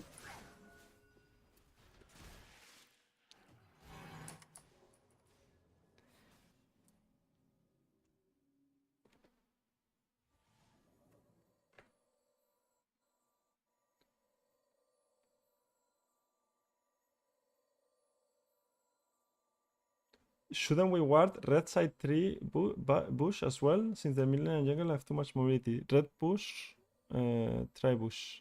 Which one? This one? Which one do you mean? What is the red side try bush? This one or this one? A or B? I mean, you guys already see that Katarina is here. Imagine having a ward here right now, and the ward here that I said. Now, from here, we will know already that Katarina is bot. Now Silas knows Katarina's bot. Now you know that's Katarina's bot. So now Annie knows Katarina's bot. Everyone knows Katarina's bot. A. You don't need to ward A. Why you don't need to ward A is because once you have this control ward and this warded and this warded, this responsibility, this vision here, like your Millennium is going to ward here or here or here. This is going to cover this tribush. So the best situation, if you want to cover this area of bot lane, what do? Is you ward here. And this is a common mistake that you guys have as well. It's like, oh, I want to be safe because enemy could come from behind and I want to ward here. But this vision and this vision are the same. It's the same vision. So you warding this and warding this, that's the same thing. It's covering the same area, right? So you want... If you want to cover this, it's better for you to drop a ward here and then a ward here if you want, right? And having this triple ward is the best thing for you to protect and play for this tower. Now, this your mid laner can do it if he has vision, or it could be like warded from your mid laner, so you don't need to worry behind you. But if Katarina's moving and you don't see her till here and you are sieging bot lane, it's too late already. She's already in your back. So you cannot react properly, right? That's the problem we have. So this ward doesn't do anything. Vision behind doesn't do anything. Now they don't see Katarina coming and they will die for it. Standard, just vision setup. Proper vision setup wins you games. And they still win this game. But it could be much better. Oh, she's going in. Is it an every Q, hey guys? Yeah.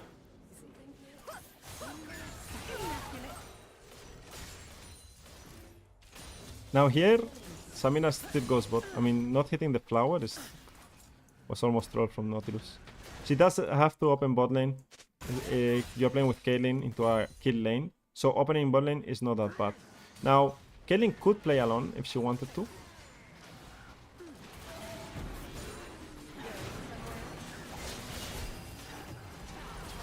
Well, it happens. Now, again, the vision is not good. I mean, you don't want. She's typing to Kaylin, I think. It's the same thing here. You always want to check if there's a plant, and now instead of dropping your control ward, you want to sweep. This control ward is horrible, right? And you want to make sure that you are faster on bot as well. But well, it's not his fault fully. I would say that it's more Kaylin's fault. Hey boss, very nice guide. I played Morgana from Iron 4 to Silver 4, but now I play Vel'Koz. That's good, huh? That Iron 4 to Silver 4 climb is not easy sign. It's not easy.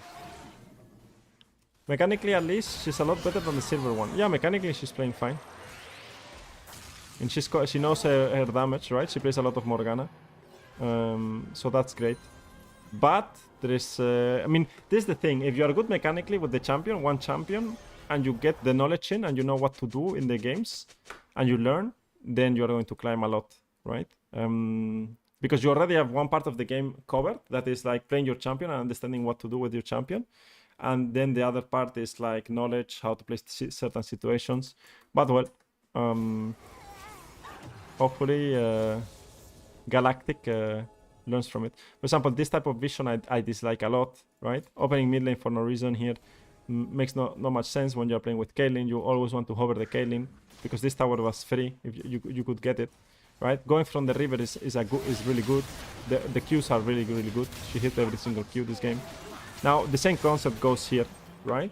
From this situation here, you don't need to be bot lane anymore, right? So you need to make sure. We still didn't get any single vision in any spot in enemy jungle, right? Now she's going to hit this tower, as we know that she's going to hit it, instead of going in and going to sweep, getting a vision. So how would we get vision here? And that's what I want to explain now more than before, is that how do we get deep vision, okay? How do we get deep vision? It's very simple. Let's use our tools, right? With sweeper, so we come here, we sweep this area, we make sure that we sweep. Now, we know that this is not warded, so we use this as a safe spot for us to always go. Like, let's say it's base, right? Safe, no? So we can go here, drop a ward, go back, be safe, go here, and drop ward. Go back, and we base in this spot. Now, why are we going back every single time? Is because we know that here there's no danger, and we can go and pivot, no? From one place to the other. Now, why we go back here to base is because we know there's no ward, so we were not seen. And also basing from here, or this spot, we are covering Kaylin, getting this tower, and probably the next wave, okay? So that's are the steps that you want to get deep vision. Now, I don't know if she's going to get deep vision. I don't know what she's doing, because, for example, if we got deep vision, we will know that Nafir is here, and we will also get rid of this control ward. Now, you see that she's doing the two. I don't know if she's going this way, but this way is better, because there's no real danger. If someone jumps from you here, your HP pool is so big, right, that you can always Q and just run out.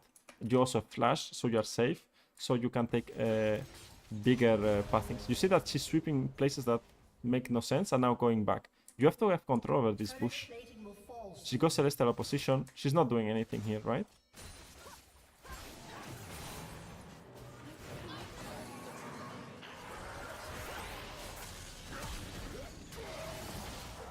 For me, it's more the after a good play that happens, and this happens very often in, for example, teams that I coach. I explain them how to set up void grabs or how to set up a dragon. They do perfect setup. Once they get the objective, once they do the dragon, or once they do void grabs, the next minute is horrible, because after you win, you need to know what to do with your win. Right? So I explain you how do you win an objective, but how do you play after winning an objective? That's also super important. Like, you got a kill, what do you do with that win? think about it. What's your job after the win? What's the next sequence after the win, right? Because you cannot keep winning. You need to stabilize some time. You need to base. You need to reset. What is the next point? You see that most of the times when there is a winning play in silver or gold or platinum even or emerald, there's always like another play that happens that makes them lose, right? Look how many times they died. Look how many times they have died, right? There's 34 kills in 14 minutes. There's always a good play. We win that play and then we die after. We win a play, then we die after. Because there's no idea how to play after winning. That's an issue that I find a lot. So there's a lot of things to address, but well, we'll see. Opens towards mid lane together with I mean, Silas is just going to the camps.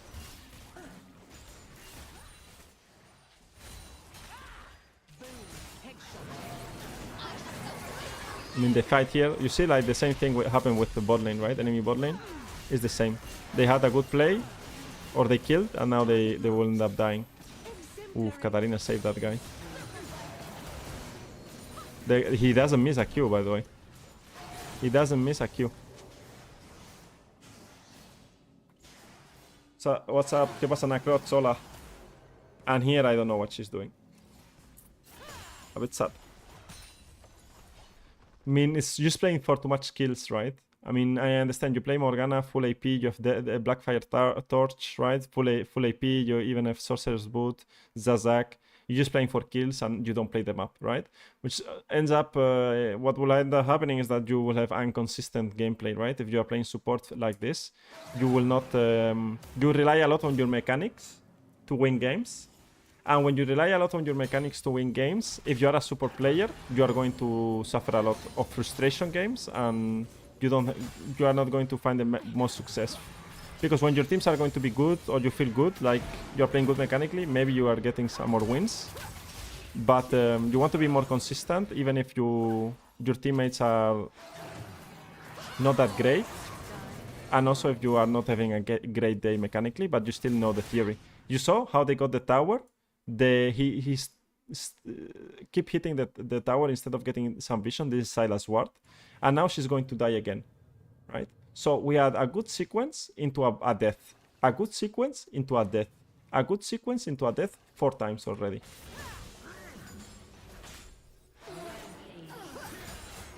And now it doesn't matter this game because his top lane is winning. His team is playing good, right? Also, Nafir is a problem and Katarina is a problem, but maybe they are able to deal with that. They have towers advantage, obviously, because enemy team has no sieging potential, right? Samira, Katarina, Nafiri, they are all melee, so it's going to be a difficult game for the enemy because they cannot really get towers with these champions, right? Between Torch and Mass, which one is better, or Morgana? I don't like either, right? When I play Morgana with Redemption. I think Redemption and Zonias. I don't play Morgana AP. So I will not know about what's the best items. I don't like to play Morgana AP. I like to play Enchanter Morgana. I don't think it makes a difference to play AP or Enchanter, in my opinion. Because I like to be more supportive with Morgana. But because I think that the power of Morgana is the what's called the CC on the Q and the good use of Black Shield, right? I think that's the powerful thing of Morgana. You see that here, like for example this Q, and the damage is irrelevant, right? I mean, the Caitlyn is still going to kill what's called Nautilus, and Caitlyn is still going to kill Nafiri with this Q. If you hit a Q, you're going to kill, right? And together with Caitlyn, you don't need extra damage because every single Q is going to be a kill. Now, once they get this kill, you have to think, what's the next objective? Is it going to be this tower? Is it going to be this tower? What do we want to play for, right? Now, Silas is under threat, so you have to play around Silas. And I don't like to hit this tower at all. And he also is like split pushing. This guy, I don't know what he's doing, but I guess he's split pushing as well. He's trapping the Malphite. Let's see what Morgana does. Finally, some deep vision. Now, this damage is good to a guy that's full armor. Wow. She took a lot of gold here. From I mean, I guess her build is expensive. This is not too bad. You're playing side lane. You're going for a kill, and you're playing together with Trundle. I don't dislike it. So that was fine from Morgana. I don't think this guy plays that bad. You see, but he dies again. So he dies a lot randomly. For no reason. For no reason, he dies. For no reason, he dies. But this guy is not bad, eh? He's not playing bad Morgana. He's pretty good mechanically with Morgana. We're going to check his profile after. But he's pretty good like, he's not bad. Here, for example, doesn't make sense to show mid lane. You want to use the mid prio into vision, right? Like he's doing. This ward is no need. You know, like, this type of wards needs to be, like, deeper, right? Like, this ward doesn't do anything. If you want, you set up a control ward. Plus, he has no control wards, right? Which is pretty bad. He's going alone in the jungle. He's not syncing up with Sylas. He's not syncing up with anyone. Just an empty death. I think he's rushing too much the game. In my opinion.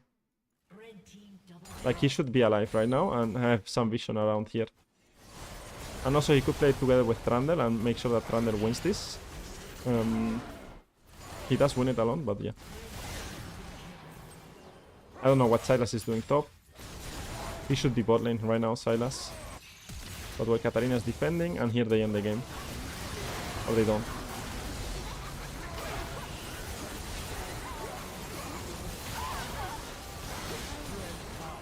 I guess in the next push they end. I mean, there's 3 inhibitors down, right? There's no way they don't end the game.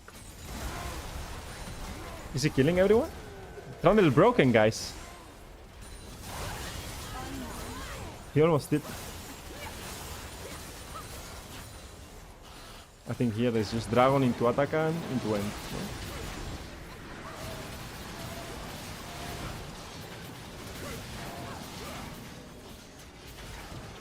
Killing Annie. They could even do Nasha if they wanted to. But yeah, the game is over here. Alright, nice. Well, let's see the ending. Okay, so 8 death. So I would say this guy has a lot of good things. But he dies very randomly. He doesn't really know how to play support normally, right? Like, what's the idea behind playing support? I would say. I think it's like a lot of I do damage and I kill. And he has been playing since season 12 at least. He has been silver, gold, gold, gold, silver, gold. Right? He doesn't play a lot of games. So probably it's also like one of the reasons that he's not like climbing that much. Because he doesn't play that many games. Like here he didn't play that much. Is there somewhere that he played a lot? I mean, here he did play. He has been playing Morgana all the time. Like here, for example, season split 1 of last year was his best, most played, and he ended up gold 4, right? I think he could climb way more if he played more, and also like if he didn't die so much. I think he dies too much, right? Like, look, wow.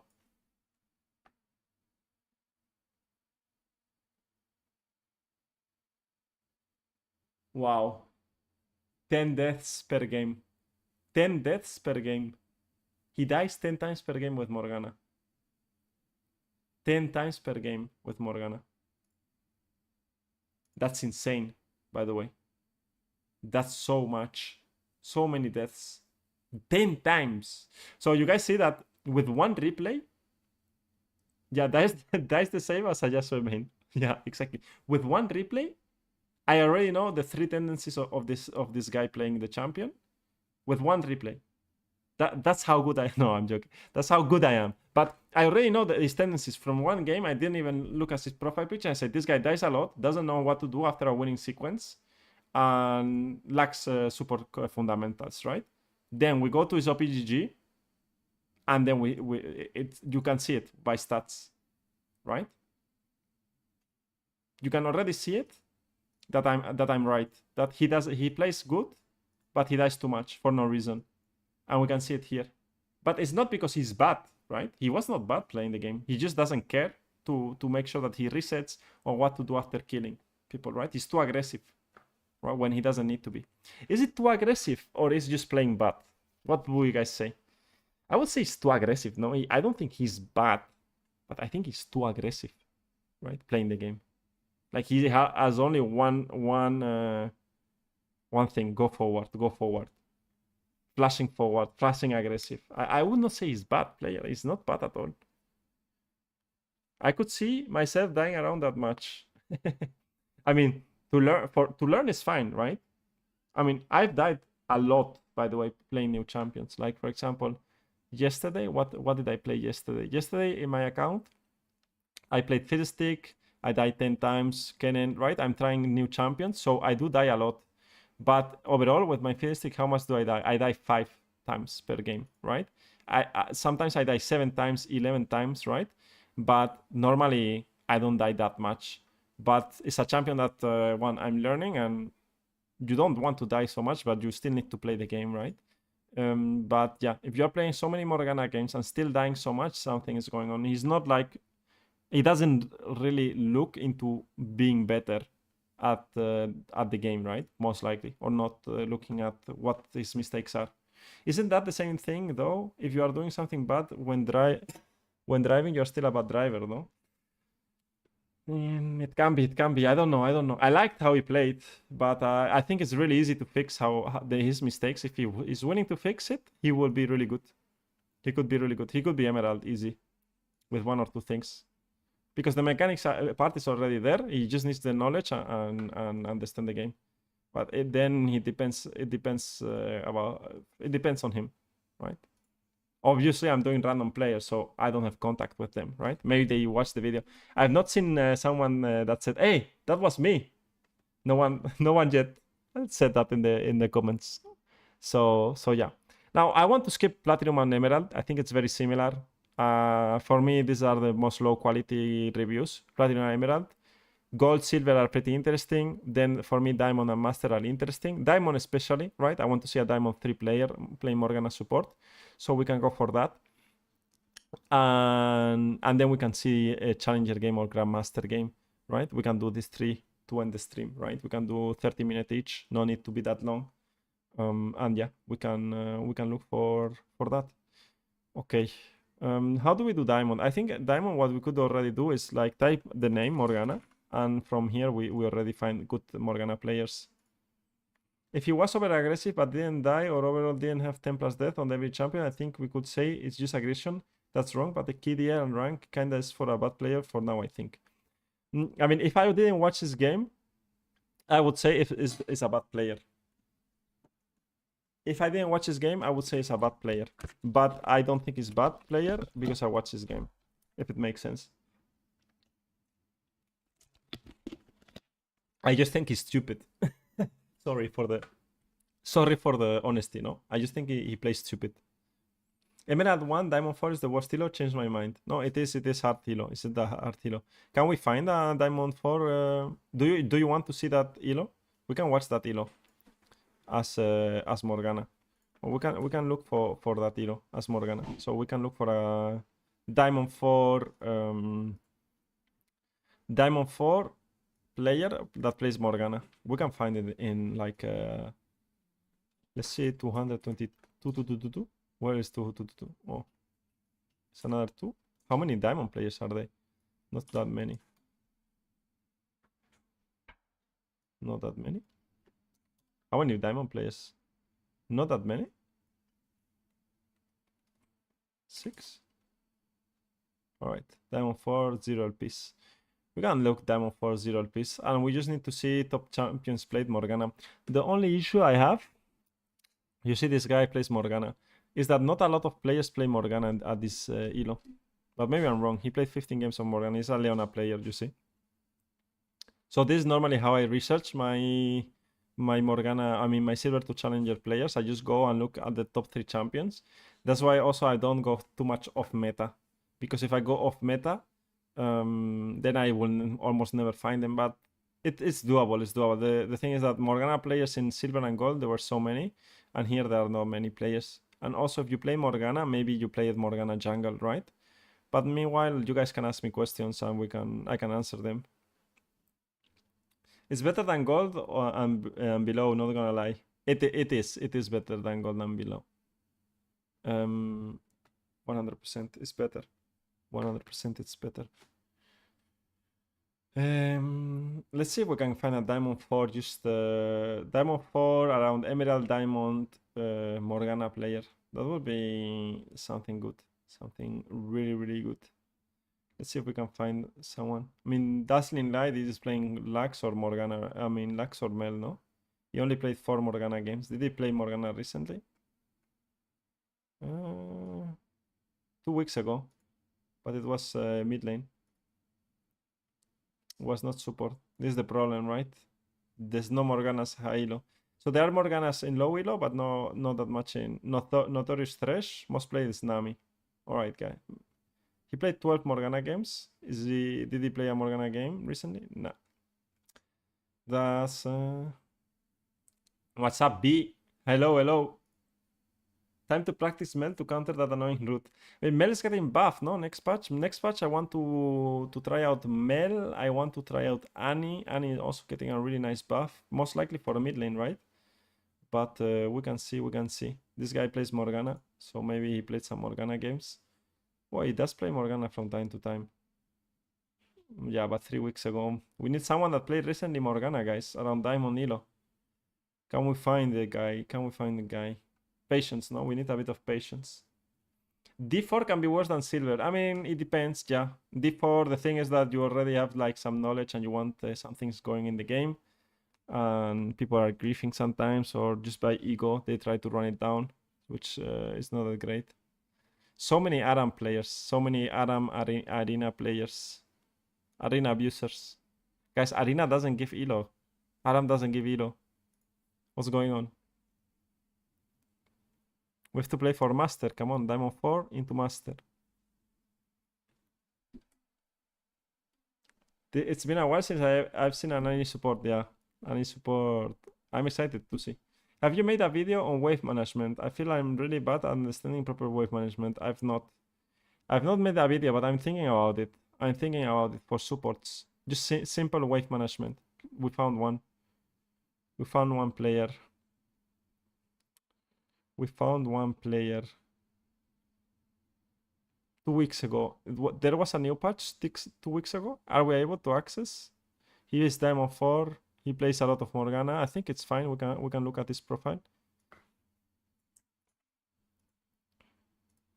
2 weeks ago. I don't know if we are able to download the replays. Let's see. Coach, is there any Seraphim content coming out soon? We can. Guys, I'm doing this. Support full. You have the document link, right?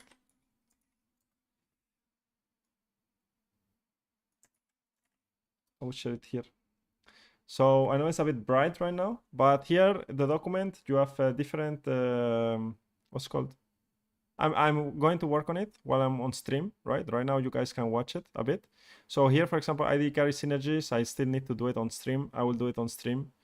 Obviously, I have so many things. Here you have the classrooms that I'm doing. You always have the link for the free presentation. All right, so you can also watch that. You have the VOD link. And now what I'm doing is learn champions, learn macro, and I'm going to do another one is learn support. And here you have I will do different champions, right? Like Lulu, Jana, Seraphine. So here, for example, you have like a Seraphine day with me playing Seraphine. So you can watch Seraphine gameplay, and I will do every support that I have done on stream or video, playlist, whatever it is. For example, Lulu, I have done a silver to diamond and ranked to master, right? A playlist gold to diamond, another and ranked to master. So you guys can find easy access to different supports, right? So also here, there will be the Morgana link very soon as well after the stream finishes. You have silver to challenger and guides, okay? I need to do more guides, but well, this is all the supports content that we will have, and most likely the silver to challengers will be the traditional champions because they're easiest to find, and then from there we just will see what we do, okay? But I will try to drop so more Seraphines. Whenever I do a Seraphine thing, it will be added here.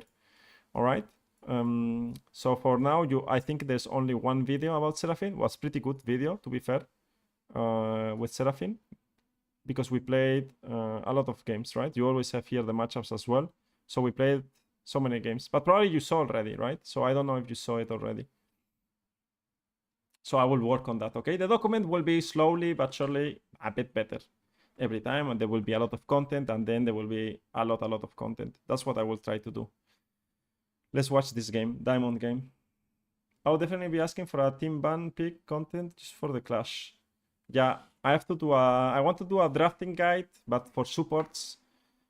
Maybe I need to do some things for team as well. Maybe I do it off YouTube, right? I do it on Metafy and do some guides or some events on how to do some things on team. Maybe like what I decided to do is the support content will be on YouTube, and most likely macro and all of this type of stuff that is not related to support is going to be like on Metafy for supporters or for just for free there in the group. I will see what I do. What super champions items are in current meta? There's a lot. Depends, traditional or of meta. Yeah, he did 3332 is gaming. It's gaming. This guy is gaming. I don't know. I'm liking right now, for example, I like I don't know. Like it depends. Lulu strong, right? Always strong. Janna is good. Pantheon is really strong. Fiddlestick is fine. You know, depends on what you want. Can you put a link on the Yumi that leads to a rig? I mean, I did a Yumi stream. That's the thing. But I could actually. I could do that actually, Maximo. I think that's a funny idea. That's a funny idea. So yeah, let's see. The same matchup with Caitlyn, also with Lethality Caitlyn. I mean the what's it called First Strike Caitlyn. We'll see how they play. Morgana's Ignite. Let's see the runes of Morgana. So we are already in Diamond, so we jumped a lot. So again, Chip Shot and Ultimate Hunter, the same runes that the last guy. Okay, same runes than the last guy. So yeah, we will see how this game goes. You see that they're playing around the bush. Now the first Q doesn't connect. It's a cheesy Q that you can try. If it connects, like it's going to go for... Kelly is going to also connect her Q.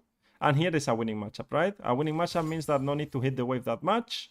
She's playing really good around the bush control. From here, you see that because she's in this bush right now, enemy team doesn't see. So if he's going to go for this minion, Morgana could come here and threaten the Tristana, and so can Caitlyn, right? So they kind of need to be playing in this area, so she's zoning really good, right? Would you suggest Lulu in like Emerald and Iron? In Iron, you mean? Yes. I think it's a good champion. Oh, really good Q. Too much. I'm going to link you a video. I think if the bot works, that video is my recommendation on what champions are the best to climb in low elo. So that means Iron and above. And with explanations why I think mages are not that great, or engaged champions, everything, right? From my experience. I mean, I don't think they end up capitalizing on... In here, I like to go more aggressive to get the ward. I don't like to drop so much pressure. I don't like the random Q here. You lose a lot of pressure. Now, crashing this wave is a bit awkward because now it's the cannon wave. So this wave you want to crash. So you want to put power on this wave. Like the W. The W is pretty bad, right? You want the W here, pushing the wave at the same time because you want to crash it as fast as possible. Right? You want to make sure that this wave crashes so you can punish them under tower. Miss the cannon, -1. Now the problem is that if you take this much time crashing, this next wave is going to come. And because this wave is going to come, it's going to protect the bot lane, enemy bot lane, under tower, right? And you don't really watch that. I watched that one. You said enchanted, yes? That's why I asked. Yeah, I still think the same. I still think the same. Sometimes it's good to ask because maybe my opinion has changed, but it has not changed. Now you see, guys, how she's posturing a bit more aggressive on this side, because now Tristana is going to need to play under the tower and on the tower and wall. You see how she's playing? She has not much space to play because of Morgana positioning, so that's pretty good. I mean, Tristana cleanse was really bad, so yeah, that's why they're suffering right now. Now here, most likely they need to find a way to reset.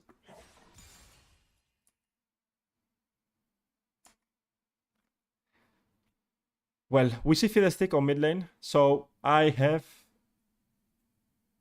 to say something. I have to say something, okay? Yeah, she's hitting a lot of tower shots. As a jungler, if you are playing jungle, never, in 99% of the games, please, in 99% of the games, don't do this, please. Even if you are winning. I've lost so many games by junglers doing this. He did bot to top, end zone crab, does this crab, base, go here and do your camps. And after this, you can decide to do this, so many things. But don't do the crab, show a mid lane, and go to the other crab. Why? Why you do this? You do this crab that gives nothing into this clear, 0 items, and now Sejuani, who is opening the map with a disadvantage and at least a buy, can have impact on the map while you are FK during 5,000 minutes. It's so bad. It's so bad. It relieves so much pressure from the Kennen and Morgana. It's incredible that we're still doing this double crap. Nonsense, by the way. It makes no sense to do double crap. And now you are unable to fight. You can get invaded on the ground. And you die. It's why you do this as a jungler. Right? I like it's terrible. You see? Like I didn't know what will happen, and I already know what is going to happen. If the enemy team is half decent. And you didn't even get double crap.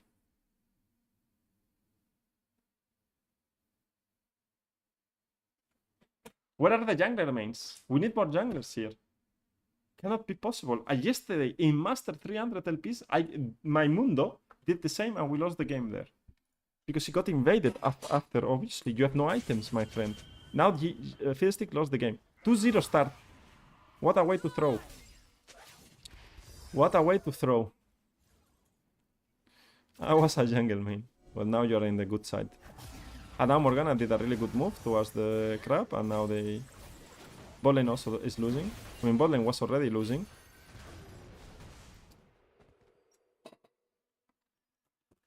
Ah, junglers.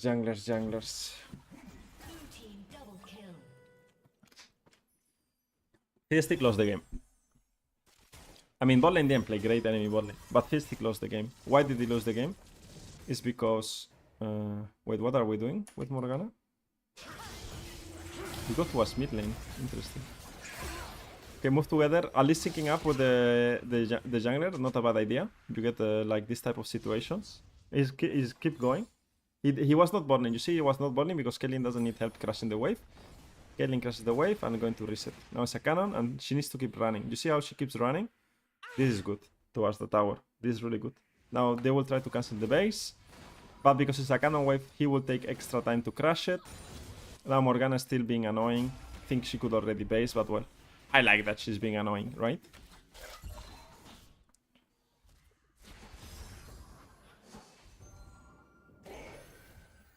And now Janna is also matching. But I think Morgana has to base 1.6k gold. I think she should have based a long time before. Now, you see, Caitlyn only lost 3 melees. Maybe she loses the cannon wave as well. I mean, the cannon, she's getting the experience of the cannon. Bam. So she only lost 3 melees of experience, and that's it. And she comes back. Now, Morgana should have based long time ago, as I said. And be here with a base. I think she trying to prevent Fiddlestick to farm Raptors was not the best idea. Because now you have no base, no ping wars, nothing. But well, I mean, these guys are super fed, so you can play it a bit. But that's all. I mean, Mambesa was not here, so well. You see how many fights in Void Grabs there is? In Diamond Plus, or even in Emerald, just rotate to Void Grabs, there's always a fight. You climb by fighting Void Grabs all the time, I guess.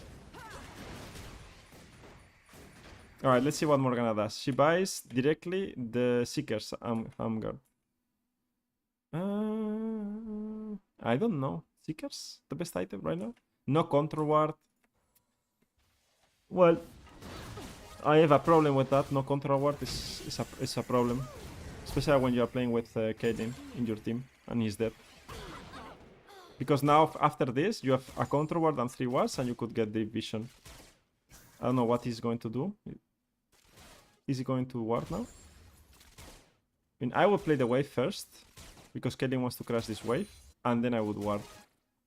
He wards first the river, pushes, together with Sejuani, bases without, gets boots, doesn't get a counter ward either as well. Opens wrong, for example. It doesn't need to be bot lane. You see that the Janna has a move. Now she's opening towards bot lane. She needs to connect here with a team. Realize late, so now she's moving towards the team. Let's see how he plays after. The Q can be good, but he missed while being in fog. Caitlyn rotates. It's a lot of more action here. Now he needs to go for deep vision, right? Is he going for deep vision? I mean, he's not going for deep vision. I have to have Caitlyn. He's going to get level 6 at least here. Or soon. Next wave. He kills. Bases.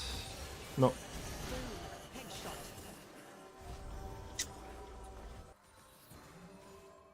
Go for Magic Pen Boots. I don't like it. There's no need for Magic Pen Boots. Opening Void Grabs is good. Now from here, Morgana should drop very good vision, right? She also gets no counter wards. This ward is not good. This ward is really good. And now she should never be hitting the objective, right? Like here she needs to be like in this area or this area, right? Drop another ward here and make sure that she can zone. Dropping W's maybe can be fine. The Q is really good. After this play, what she does is important. Everyone is dead. Yeah. And this, for example, is why this guy is diamond, right? Because we are still lacking like a lot of fundamentals on how to climb or how to drop vision. I mean, she has a good tool that is a ward. She can drop it here, already gets this information. She can drop it whatever she wants, right? She can drop it here. Ambessa, for example, is full HP. Maybe she wants to play for platings. She could trap even the guy coming back on top lane, like be here and trap, because she has Ignite and a Q, and Ambessa, together with Ambessa, they can kill again Garen, right? She can do a lot of things from this area, I mean, from this position, but she's not doing that, right? So that's a problem, but well. Mechanically good, positioning fine, decent. She could get the ward here from Fiddlestick as well. Why not? And then play.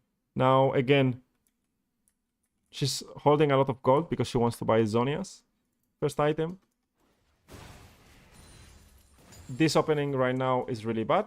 You don't want to be in lane like this. You want to do like this, secure the vision, and then you play from behind, you play from here, or you can play between mid lane and bot lane at the same time, right? After level 6, as I say always, and after you have your super item, you never really want to be in lane. You really don't want to play like here. You want to be in this position here to a first move, access to the jungle, access to mid lane, access to dragon, access to the first move to Azure jungle, and also access to bot lane move, okay? And here she's not doing anything, right? She's not helping Caitlyn because she's not stabilizing control. She's not dropping vision on enemy jungle. She knows that most likely this is warded, right? Or around this is warded because of Janna being there. Also, Janna has no wards on her inventory, so most likely it's warded on bot side, right? You have no access to the river because Sejuani based. So what she could do is sweep this area, right? Because you just saw Janna coming from there. Now, here you should always be together with Sejuani, or at least in a spot where you are together with Caitlyn and Sejuani, and move into, and again, vision deeper, right? You want to make sure that you create a line here to play for this tower of vision control. Probably Fiddlestick must be around, so you have to be careful, right? Is she going to do that? This is good ward. Nice check. I like to have a control ward here, but well, he's not buying control wards. And from here, you want to do one more ward without being that scared, and then you can connect together with your jungle, You could scout for this type of positions. Here, you have to be careful, obviously, from Fiddlestick. I mean, we know, so you can just Q or W. But yeah, it's that's why a control ward will help you, because if you have a control ward, here, right now this ward will be gone, and then you can hack the wall, and hacking the wall, you have access to this ward without Fiddlestick seeing you, because he only sees this, right, without that ward. So it's a bit scary, that situation. I might have died there. If I don't have a control ward, I might die 100%. They still die. So, overall, very easy lane to play, mechanically fine, good movements to void grabs, poor vision, no? That's normally what we see a lot from a lot of diamond players, is that lack of vision, lack of idea to do what after. For example, here, the next wave, you don't need to be bot lane, right? The level difference is pretty good, level 8 to level 10, exactly. You just leave the K lane and play for vision, exactly. Now, never go back bot lane, exactly. Good sweep. But you see that she's going to play this from this side instead of playing it from this side, right? But I don't know if we can play it from this side right now because I have no access to this vision, right? Because I have no access to this vision, Morgana should be right now from here, cutting Tristana, pathing towards the safe zone that is at tier 2. And then they can get the tower, because Tristana can never jump onto Kaylin, right? And you being here, you threaten Tristana or to stay here, and then you can sandwich her. And then you have options to drop vision in this way, right? Should I always try to roam to the first voids? It depends, but most likely yes. In solo queue, you get you give a lot of turn potential to your team, right? Because there's always a fight if you are there, and you can make sure that you change the fight into a 4v3, and your top laner, mid laner, and jungle gets ahead. It's way better than having the AD carry ahead. Plus, you get an objective, right? So yeah, most likely yes. There's some exceptions. We see beauty in the Hey, stars. Adri, thank you so much for the raid. Adri, muchas gracias. Muchas gracias, muchas gracias. Muchas gracias. Bienvenidos a todos. Bienvenidos a todos. Estamos haciendo una review de una Morgana random en solo Q en diamante. En inglés. In English, please. Thank you. Espero que hayas tenido un buen stream. Alright. So you guys see that even winning like 2010 and having plus 4k gold lead, like the vision is very bad, right? Even if this is diamond, like you want to have vision control 100% in enemy jungle and deeper, right? Way deeper. Necesitamos un canal en español. Maybe one day. Maybe one day we will have a Spanish channel. I mean, I do have a Spanish channel in YouTube, but I don't post anymore. I just changed to full-time English. When I do content, it's full in English so everyone has access, right? I think English is just overall better. I could do it in Dutch though. I think Dutch is also like a big market.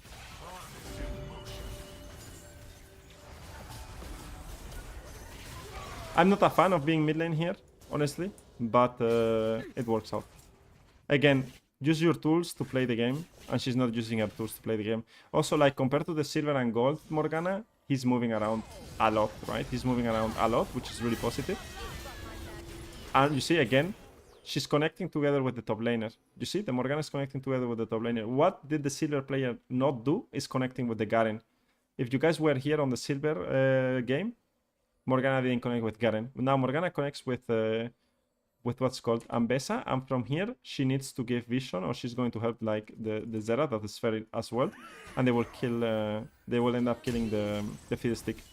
But so many plays, random plays, honestly.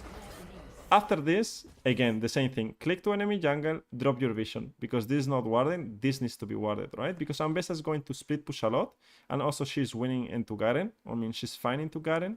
You can drop this vision, right? This vision line should be really good. They are changing void grabs to only spawn once per game and spawn later. But when is that going to happen? Next patch? No. Maybe then we have to do another void grab class. Helping the jungler here, I mean, it's always the same. First you want to drop vision, and after that you exit and you go to help for the herald, right? Plus you probably have like a plant. There's no plant. But I don't like the vision play of this guy. Next patch with the Spirit Blossom skins. Alright. We will see. Season 2, no? Season 2. More content. See, poor vision. It's just a very poor vision setup from the Morgana. But I mean, mechanically, I'm punishing players on mid waves and just roaming around was way better than any other player. Were they summoned to mid lane? You see, like, there's no knowledge of feasting being there. That really fed, so I doubt they lose.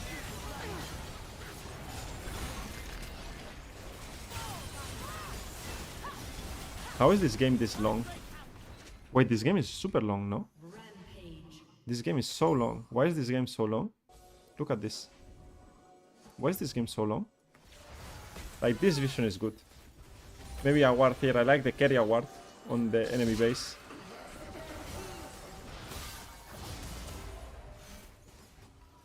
What happened this game to be so long? Like, for example, Kaelin being here instead of being topside makes no sense. Zera should just push mid lane into move. I mean, push bot lane into move, right? To mid lane. And then from here, they play this tower. You see, like, they have to group up. This is fine, right? Because four players are bot. Mid lane, there's no need to be mid lane. And you can switch bot lane. 100%. Here they switch bot lane. They get Atakan. They get Atakan, Dragon. Morgana helps the Ambessa. What is the build of Morgana? Zonias into Liandry's.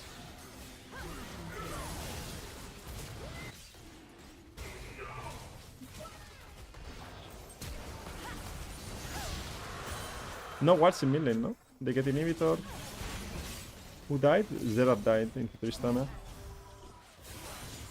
How do they take so long to end the game? I mean, in 2 minutes there's Nashor. Everyone is dying from an enemy team. And they kill here as well. Enemy team doesn't FF, so I guess never FF.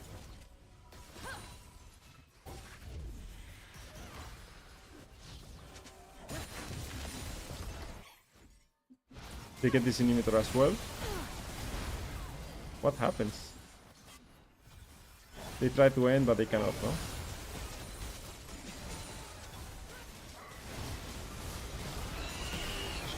Enemy team is defending, eh? Enemy team is defending. Wait, what? Triple kill from Garen, eh? I want to see the ending. I want to see why it takes so long to end this game. Just set up Nashor vision. Fine vision. I think the vision is good. Okay, they got Nashor. Go mid lane or bot lane, it doesn't matter. Get inhibitors.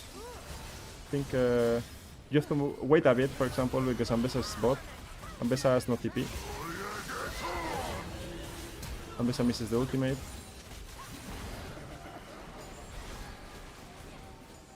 Siege bot. Guys, bot. Everyone bot. Yeah, it takes such a long time to end this game.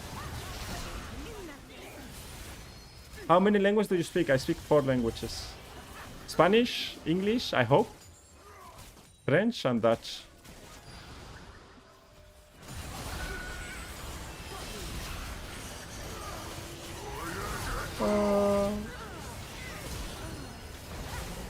Yeah, they just lost fights, and I mean, the enemy team is just defending as they can.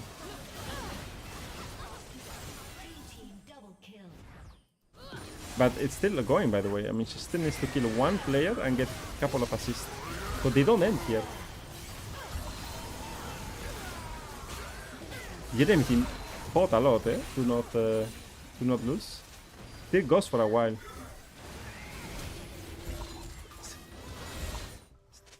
They don't end. They don't end the game, guys. It takes forever to end the game. I mean, what they should have done is just take inhibitors, switch bot, get bot lane, and pressure from this side with 1 guy splitting like Ambessa here and the 4 players here.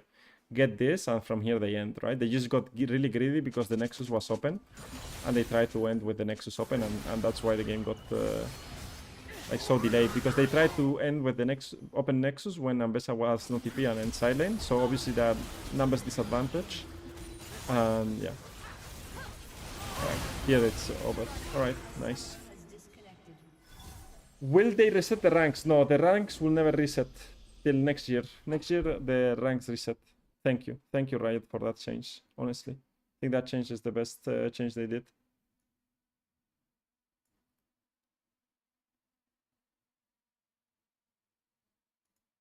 That change is the best change they did. Alright, let's go.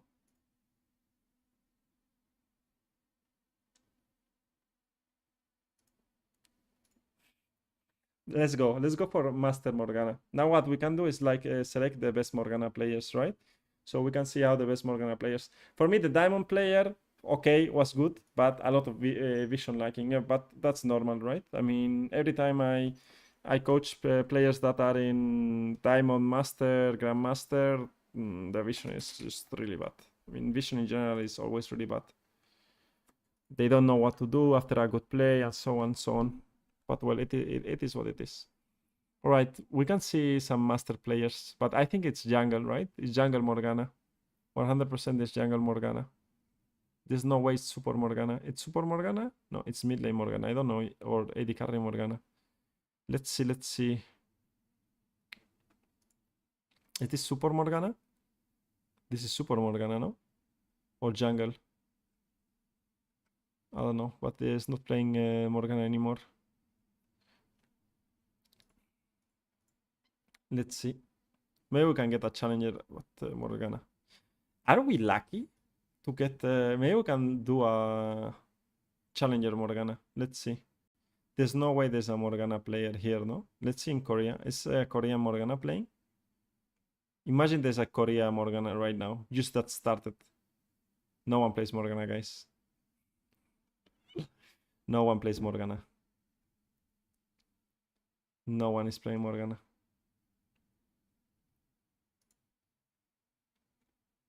You see, no one plays Morgana. Ah, this is going to be difficult. Champions, Morgana. Let's look for a high-low Morgana. Let's look for the best Morganas in Europe. And see who plays support. Chris is not a support player, I think, or is he? No, he plays jungle, Morgana. I mean, he does play support Morgana as well. We could watch it. Because he, like, probably second role is Morgana support. Like here, for example, he played Morgana support and he did really good. Do you guys want to watch this? You see the build? Redemption. Say it with me. Redemption Morgana. Redemption Morgana. What did I say? Of course I'm right, guys. Of course I'm right. So, Black Fire Torch. Redemption into Zonias, guys. What did I say? Redemption. Redemption into Zonias. Redemption into Zonias. Not Black Fire Torch or Leandris. But well, maybe I'm the crazy one, guys. Maybe. I mean, he's main jungler. I don't expect him to play really good support. And here, for example, he goes for Leandris. So probably it depends. Here, most likely, things like he can one-shot with Q or damage. But he plays Morgana mid lane as well. He plays Morgana everywhere. So we can see the Morgana. I want to see his Morgana support, no? Let's see Morgana support. I want to see his Morgana support. He mains Morgana jungle, but he's OTP Morgana, right? Like, you guys can see that he plays only Morgana. And he's challenger right now. So I think we want to watch that. I want to watch it. Because most likely, his support knowledge is bad. Or not the best. But he plays the champion, right? So we want to watch. We want to watch. Let's go for challenger. And we call it a day, no? It's going to be 3 hours of me talking. 3 hours of me talking. 3 hours of me talking. It's challenger, but master, grandmaster lobby. Okay. Let's go for the last one. Let's go for the challenger one. All right. Let's see. Now, this for me is to learn a bit as well, because I want to see how Morgana looks in a challenger lobby. All right. Short stream. How to silver to challenge in 3 hours. Atakan will also just have the thorn form. Which one is that one? The roses. Only the roses? 30 seconds Oh, until that is broken, by the way. I hope so. Chabalabara TV. I found your channel this week and I've been learning so much. Thank you. Nice. Welcome to the channel. Hopefully you can learn and learn more and more. I'll make sure to post more content. I mean, I do a lot of streams with a lot of content, like for example today, the study room of Morgana.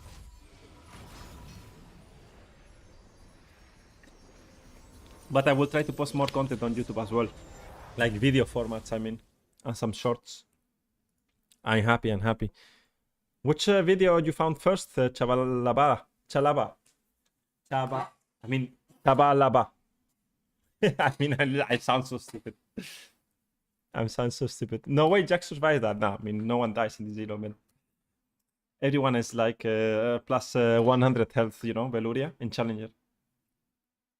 What will be the content for tomorrow? You can find it on my Discord, by the way. Exclamation Discord. You can find all my weekly schedule posted on my channel there, so feel free to join it. But tomorrow we are playing on my main account, I mean my solo queue account, in 450 LPs right now, master. So yeah, we are going to play most likely Fiddlestick support tomorrow, or Kennen support. I think Fiddlestick support on my main account. We are trying to get Grandmaster, so we are 300 LPs away. It's pretty high, to be fair. Not easy yet to hit Qs on Morgana on the Zillow. Yeah, not a good trade. Happens from time to time. He tried to go for the heal out attack and trade for something, but I don't think it's the moment to do so. What they had to do in these early levels is conserve HP. So here, for example, we are in a matchup where you are losing, right? You are not. It's not contested. It's not winning. It's losing, because Morgana and Tristana cannot contest Caitlyn Janna, right? So yeah. Plus Viego is getting cheesed, no? He's getting cheesed by Jax in the jungle. With my rank, Jax AFKs after that. Yeah, it happens. So many things that happen. I mean, Viego got invaded. Now Viego is going to look for some retaliation. Here, as Caitlyn Janna, I like to be here to trap maybe this Morgana face check. But well, we'll see. Remember that Morgana is main jungle after all. But yeah, we are going to see how she plays mechanically. More than anything, right? What is she going to do? Or what moves is she going to look for? And we can maybe review a bit as well how she plays the support role.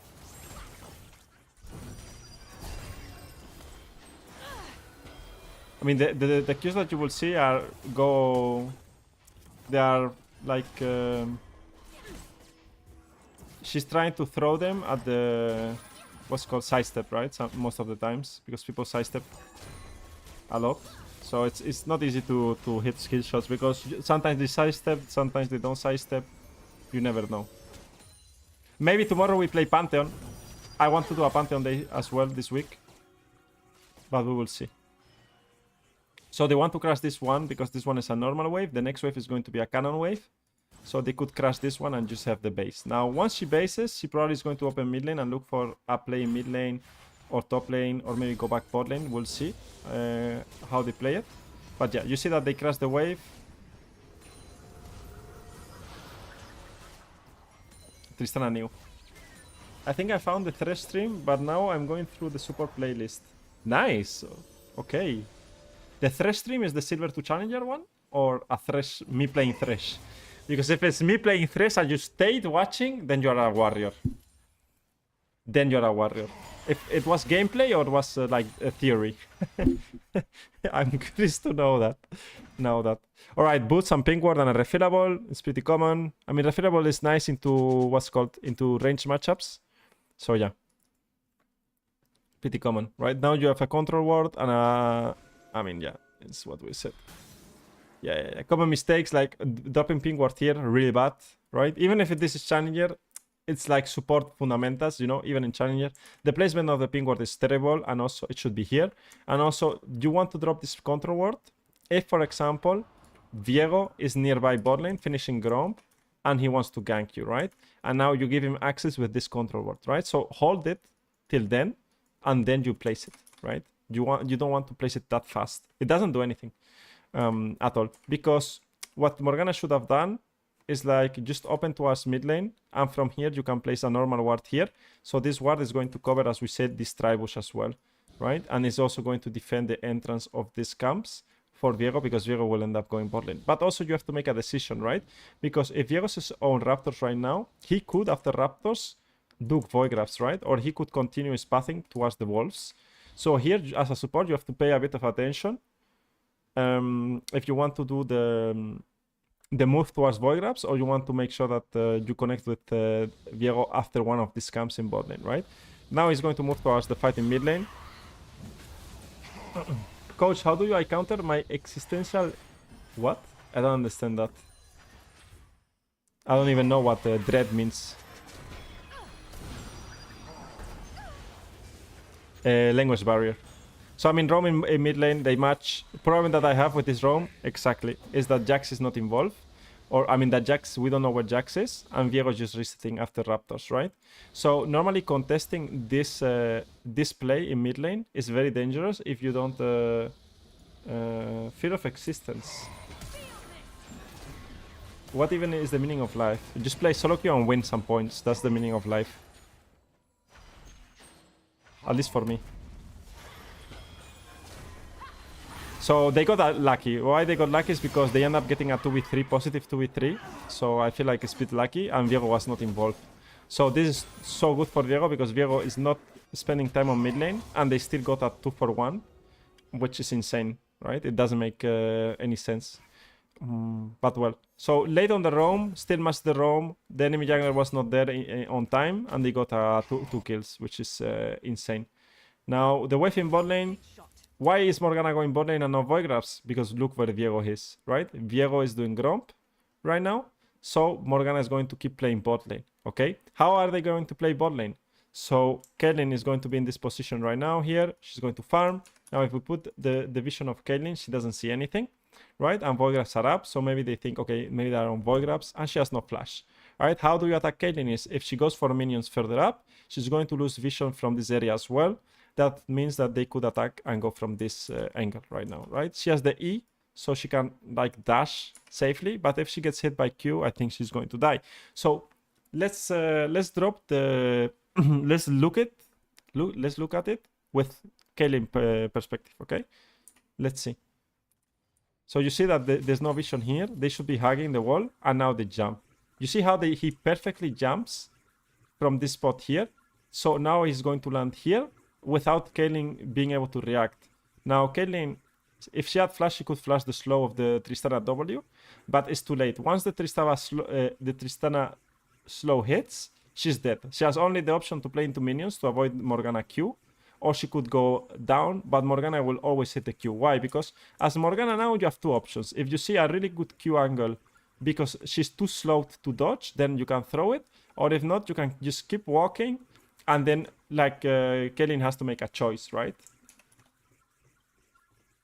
Right, thank you guys, I learned something now. Fear of existence, deep fear. No, don't be scared. My Caitlyn should be scared. You see, like she's decided to play on the minions. It doesn't matter because now Tristana gets the reset of the W. You see, and Morgana didn't even Q. So yeah, Tristana broken. But that's also a challenger Caitlyn. What does she play like that? I mean, probably she's Master Grandmaster, but yeah, I agree with you. This is my problem with AD carries as well. Because they don't know how to play weak side, right? And that's also the difference between good AD carries and bad AD carries, is that in this situation, Caitlyn should have made sure that, for example, we can review it. I have no problem reviewing what Caitlyn should have done. Like Caitlyn, for example, after this wave, she should look to ward here or drop some vision here, or make sure that she's aware that this can happen, right? But well, she's not, and that's a problem. Because now she could say, I mean, Janna's not here, so whatever, but now she's losing like a lot, right? Now Morgana is going to move. Morgana is close to a super item as well. I mean, she plays jungle, so she's helping the jungler the most. And now she's playing next mid wave. But I don't think it makes much sense to be here, because one, you are showing, and you are not doing much, because Viego is not here, right? Maybe what she's doing is just threatening Jax. I mean, this is not bad. We can look at it because there's some benefits of what Morgana is doing. I for example, would reset. I would drop a ward and reset. Right now, I would not play mid lane at all. I don't think there's nothing to do in mid lane. And I would base and probably open towards Void Grabs and defend the camps of my Viego. Or maybe look for a regank in bot lane. I don't know what Tristana is doing this low. But what Morgana is doing by... So, a bit higher level is that what Morgana is doing right now is that enemy team has no clue where Viego is. You see? So, Morgana is playing is as if Viego was behind her. Because the most common thing is that support plus jungle are together. So she's faking, because Jax is not that strong early on. She's faking that Viego's behind her, right? That Viego's somewhere here. So now Jax cannot risk being involved here. Because if, imagine Jax jumps onto Morgana and Morgana Qs and Viego appears. Jax is dead. So Jax doesn't want to play this because of the fear of having Viego behind. But Viego is so far away, right, in reality. But Morgana can play with this fake pressure, right? She's just faking it. Now, I think she's a really bad actor if she uses spells on the crab like this. So now Jax realizes and just goes and takes it, right? So you have to be extra careful with if you play Morgana like this. But now they can contest double objective. Now, this is the thing what I told you, right? He's jumping on top of her, but Viego is here. And Viego's level 6, and Jax is not level 6. Now, he has flash, but it doesn't matter, no? It does matter. He gets it. He gets stunned. Alright. But you need a jungler that is active, right? You need a jungler that wants to fight. Because, look, just 3 camps up, he could be like everywhere, anywhere, right? So it's important as super and jungle to work together. This in Challenger, you can get away with it. It's possible to play like this. I think going for this camp is too much from Viego.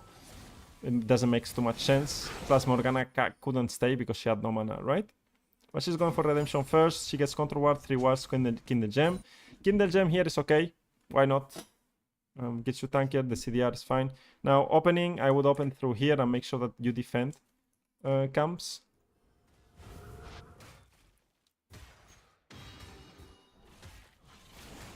But we're collapsing onto Jax. Jax has no flash, we know. 3v3. Viego's opening. Oh, where is the Viego opening? He's going golems. He doesn't care now about the fight. Viego has a full clear to do, and he's not coming to the fight. I don't know what Viego's doing, by the way. Why is Viego doing like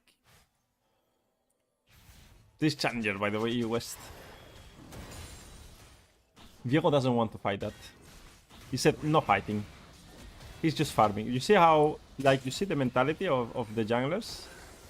And that's why, I mean, it's okay what Viego does. I mean, it's okay. I mean, Viego can decide to go for the full clear, right? He could do camps into invade, camps into his bot side.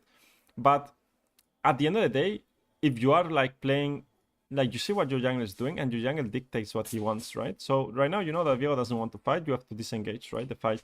Because you are not going to win 3v4. That's for sure, right? And Riven ends up dying. I think Viego could play that. I honestly think they are way stronger. Syndra's ultimate, Jax has no flash, you have Morgana coming out of base. But well, I mean, they play very egoistic. Or what's called? Low risk style, because if, for example, Viego dies here, instead of farming scans, then it's a problem for him. But at the end of the day, like, maybe you are not going to lose this, right? You have a really good first target kill with Morgana Q and Syndra stun and ultimate. So you can get resets really fast. Now, in this situation here, what Morgana does is warding this is pretty bad, right? She knows that Viego is moving this way. That means that he wants to invade. So this ward should be placed here, right? Because she has low resources, because she only has 1 ward. And then you can place 1 ward here and a pink ward here, or control ward here and a ward here, right? You can change those two. But as Morgana, you have to be here, right? Together with Viego, right? 100%. There go. I think Jana saw them, no? No. And now they play the wave in mid lane, and as you see, they are 3 against 2. So they are going to win. Or they should be able to win. He dies anyways. And Morgana has to reset. Tristana is camping a lot. What is Caitlyn doing?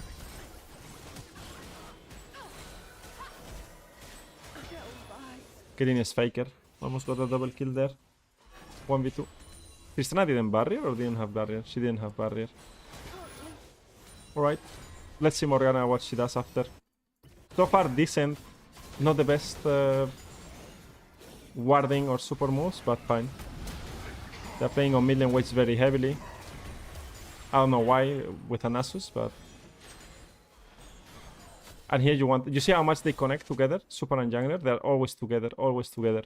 And they move together. Because if you have a jungler that is pretty active, right? And has good damage, then you can always do this. Now I'm lacking some wards. I mean, going for this, I dislike a lot. Again, you can control ward this, ward over the wall, ward here. You have like different choices. Also, Caitlyn is dead, but you always want to set up some vision. Now you're going here. You make it pretty obvious with the gold as well, because they see the gold, right? Look, make it pretty obvious where you're going, and you see the gold is flying, and Caitlyn sees this 100%, so she knows someone is here.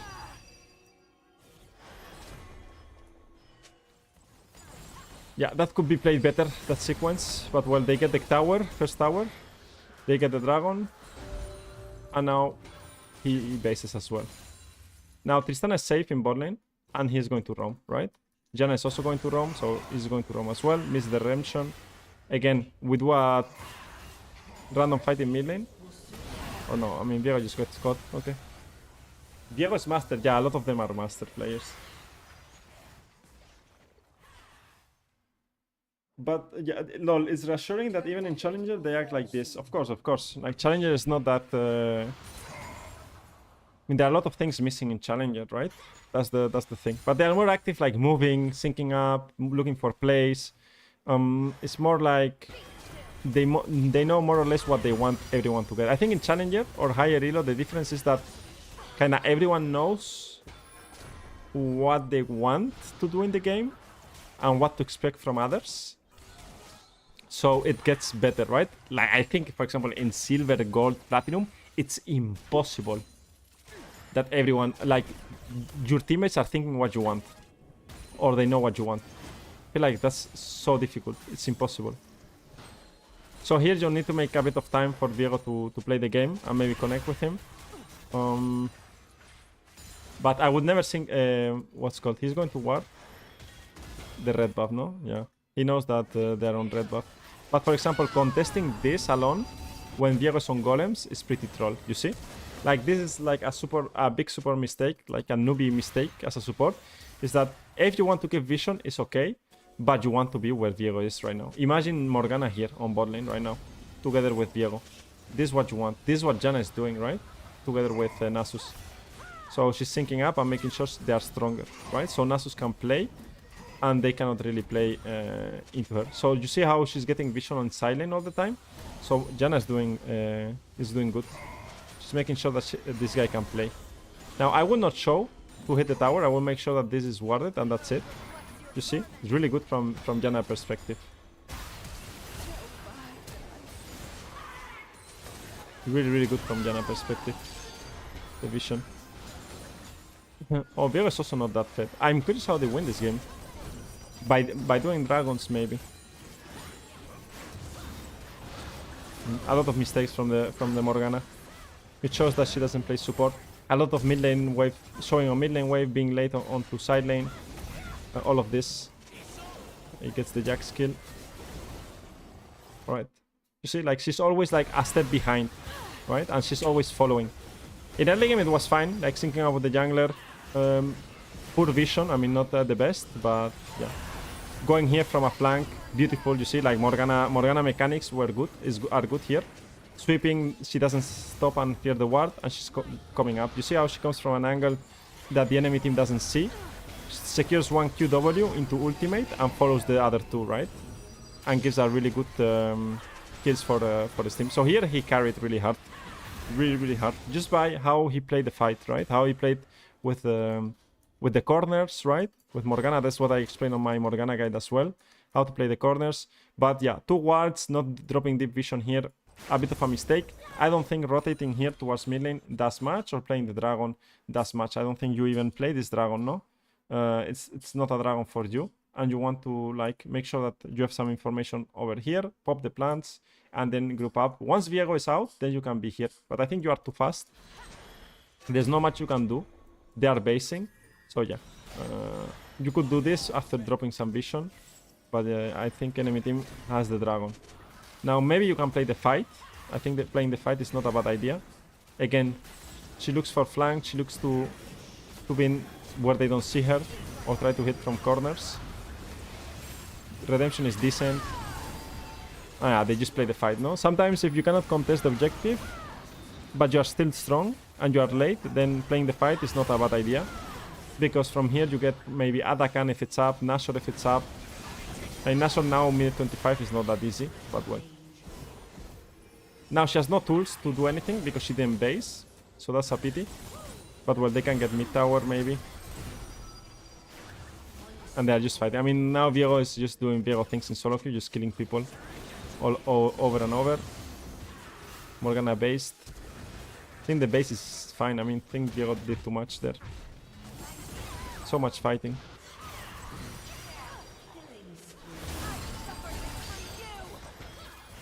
What happened here? Q into W into ultimate. Wow, she's tanky, eh?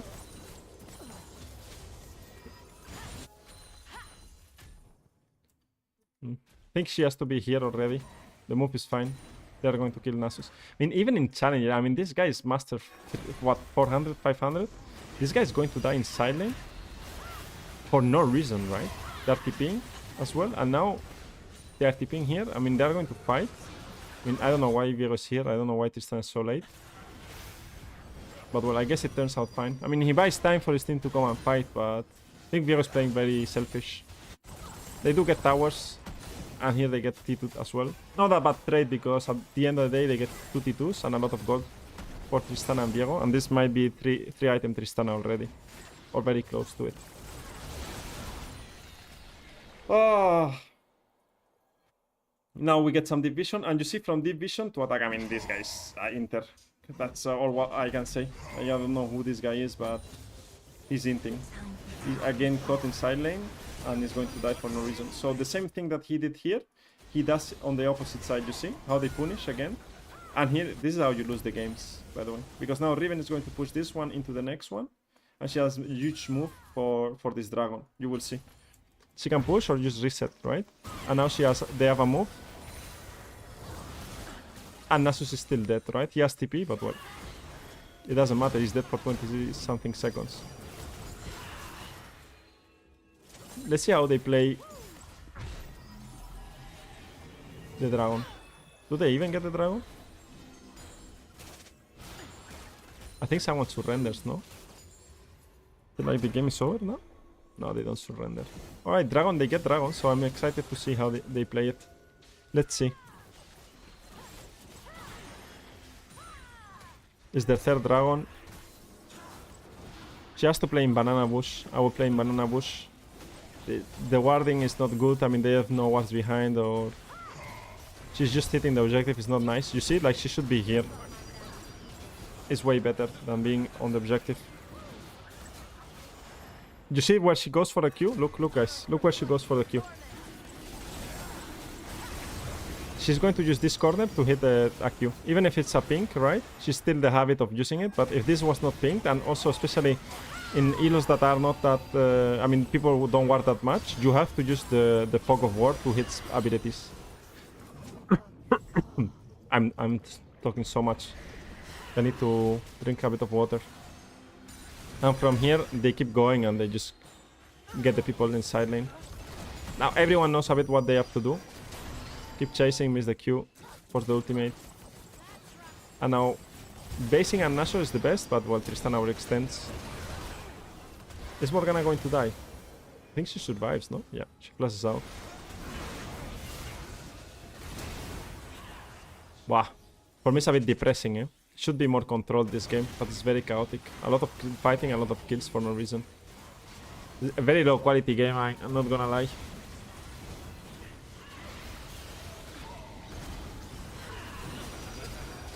They're just a bit desperate, blue side team, and they just throw Nashor. And I mean, they get Nashor, and Riven is just going to end the game, or gets 2 inhibitors. And compared to the what was the game, gold game, no, that they were winning. Let's see how they do it with 2 inhibitors, because now, in my opinion, like going top, you can end. I mean, if maybe mid lane they can end as well, no? They just end on mid. Yeah, they just end here. All right. I mean, yeah, it was fine. Mechanically, it was okay. It was good. I mean, there's some clutch moments where he played really good fights, like on top lane, on bot lane as well. But some, I mean, yeah. Support-wise, he didn't do like the good thing about what he did is syncing up with the jungler. I think syncing up with the jungler and being together with the jungler early game is like very important. And him being a jungler player, he knows. Mistake that he did sometimes not being together with the jungler and not taking that into consideration and making plays alone. That is one of the most common mistakes that you have in higher elo as a support, I would say. That's what that's the things that you will have to handle. All right, that will be the challenger, guys. That will be the challenger one. That will be the challenger player. Now, let's do something. All right, let's talk about the event now. The event.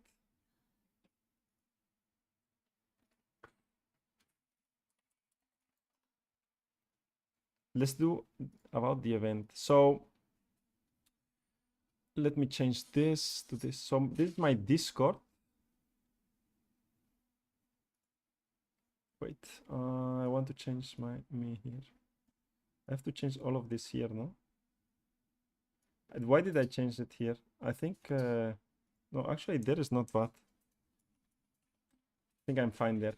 Now tomorrow I'm going to do the AMA or AMA or Ask Me Anything. Where is it? Ask Me Anything here. You have a link where you can ask me anything. So tomorrow, most likely between queues, I will answer the questions and then I will link the answer in the post. So you can create a post and ask me anything. But this month event is about flaming me, no? And reviewing me. So I'm curious now. I don't know. I'm curious what it's in here for today. Okay. AI is a bit it's a bit special, AI. All right, so what do we got here? So we did review the Serpent one about the Nico, my Nico mistake. I think he was right, so we can get a point to Serpent. So now, too preoccupied with good damage on Varus, didn't see AD carry backed off, and jungler showed on map, compromising position and died for it. Let's see Christopher, right? So he gave me a review on something I did wrong, so I want to see if it's right or wrong, so we can give him a point or not, or explain my point of view, right? So let's see. That's good damage, guys. Oh. Wait, why is the quality?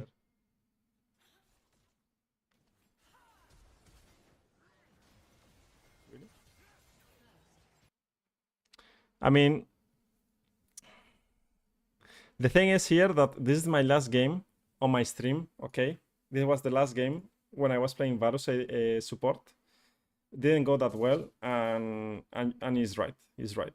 He's right because the thing is, the thing is that you have to pay attention.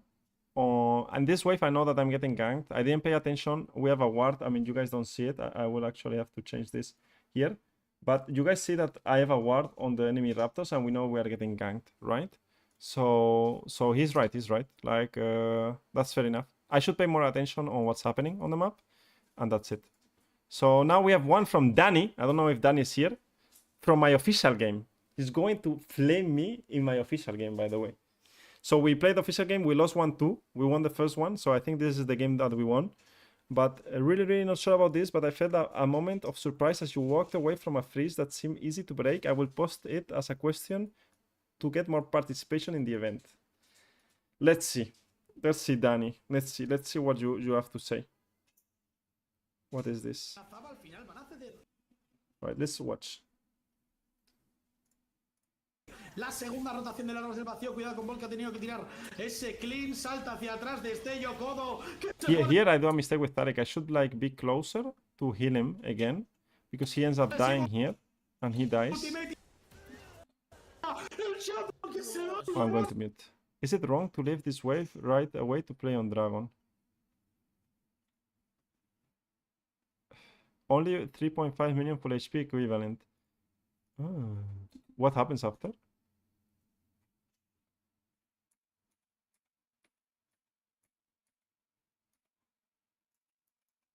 Wait, the wave is shit, no? Why is it so bad? Wait, 1, 2, 3. Wait, what are my minions doing? Wait, it doesn't push towards us?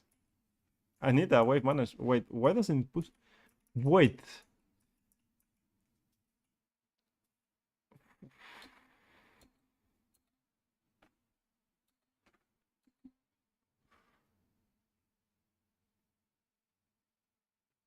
One, two, three, four, five. Only 3.5 full equivalent. The thing is that the caster minions doesn't really matter. They are that low HP because they are not going to die fast, right? Because the melee minions should tank it, right? But holy moly. Also, they are low, no? So if they are low, they do more damage, no? Wait, what happened with this wave? Wait, what happened with that wave? With that wave, I mean, I do fine damage on the dragon. I speed it up, right? It's not the worst. If we get 2 dragons already with Akasa in Tristan, it's good. I think it's fine that I'm here hitting it, but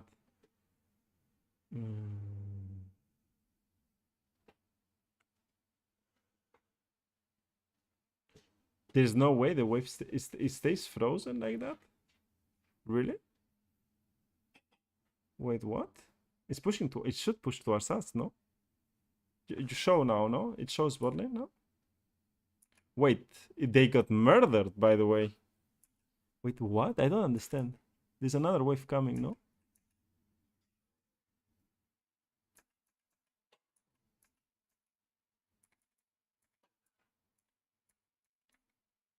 Wait, they got murdered. What happened to our wave? What? It was such a big difference, or what? No, I'm impressed, by the way. What? I mean, 1, 2, 3. I mean, yeah, I mean, our wave is pretty strong, no? 1, 2, 3, 4, 5. 1, 2, 3, 4, 5. I guess they're going to destroy. I mean, I think that, the first melee minion got destroyed, by the way.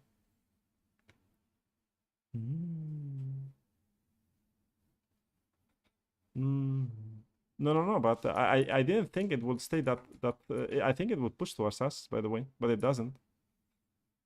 I mean, it doesn't because I mean, these guys are here as well, right? But yeah, stays pretty awkward.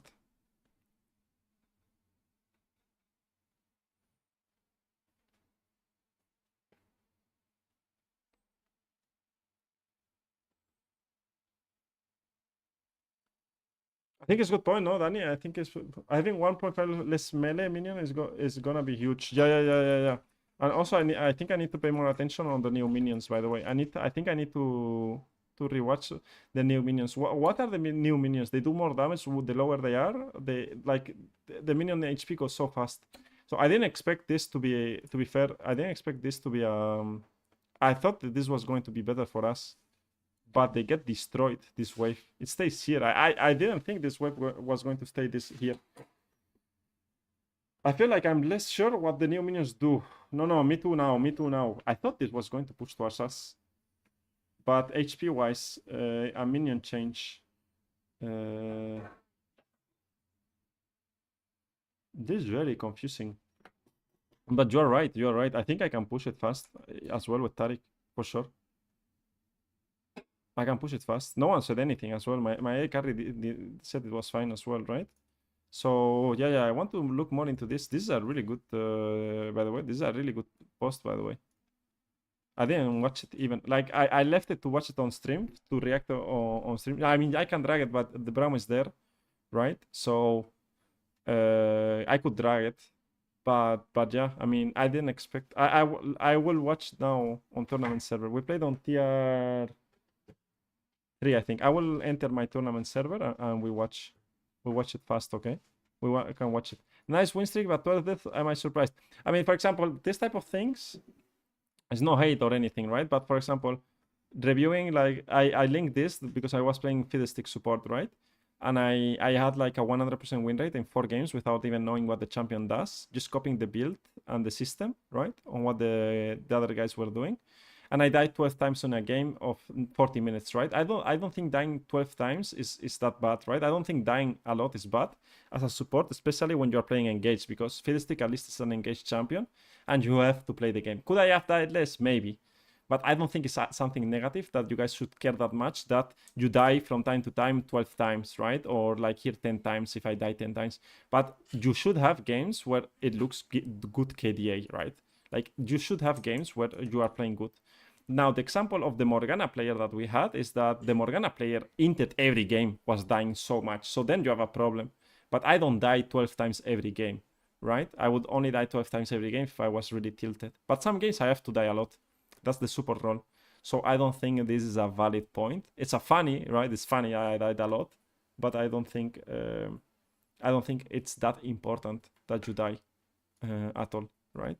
So no, I don't think so. Oh, I'm coming to watch the stream.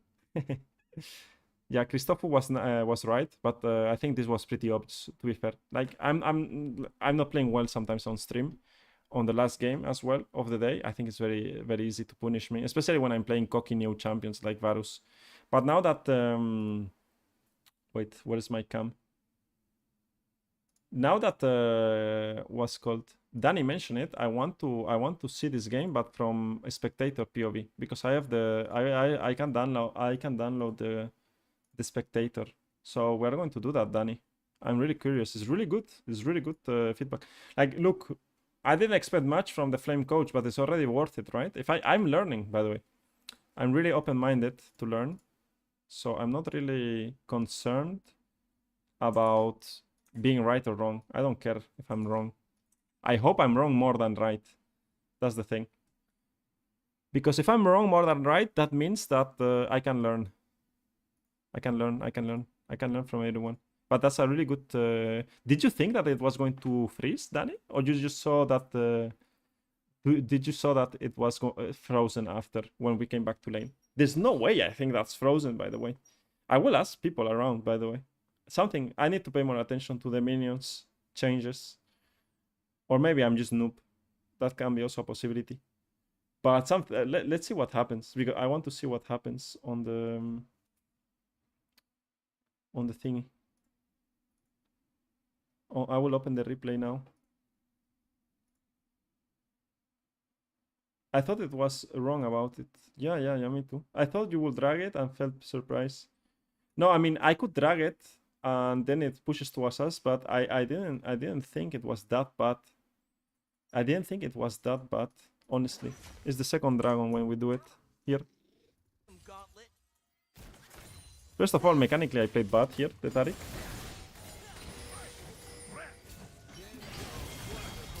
Here we kill Braum. So you see, for example, here, what we do is we crash the wave. Now they have no information, and we use our jungle to trap the Braum, right? I don't know what Braum is doing. But we kill Braum. Then we push this wave.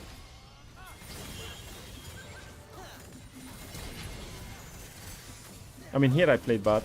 I mechanically played bad.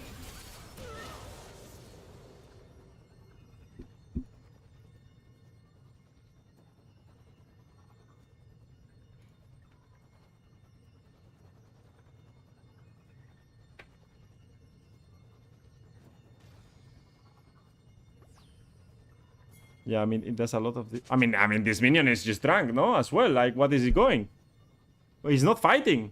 Fight, coward. What's the other melee minion doing, guys? Wait, let's watch it. So this happens. Wait, why is the other minion not fighting? So, okay.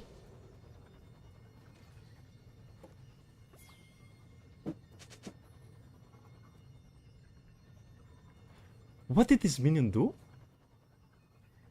What is this minion doing? I'm going to mute the sound.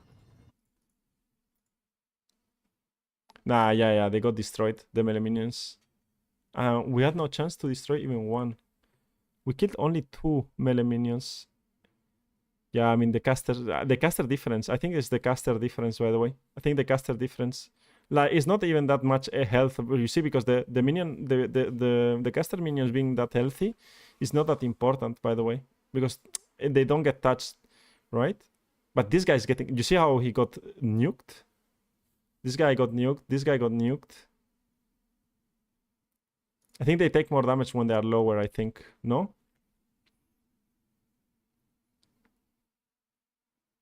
Do they take more damage when they're lower? We're going to check the patch notes again. Yeah, it's frozen.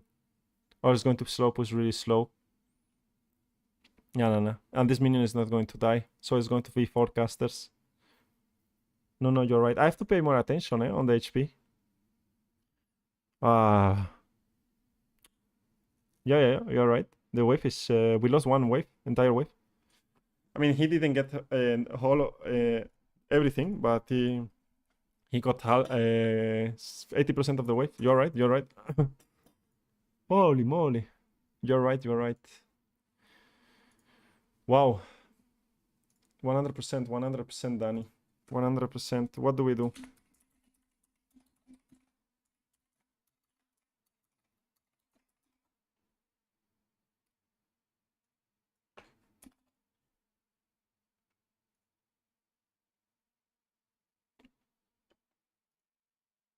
Is this when the minions changed? Is this when the minions changed?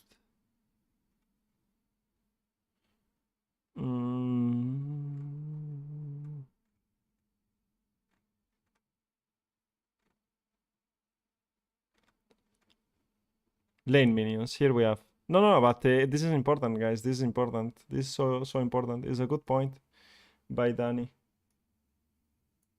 Let's change it this time around here.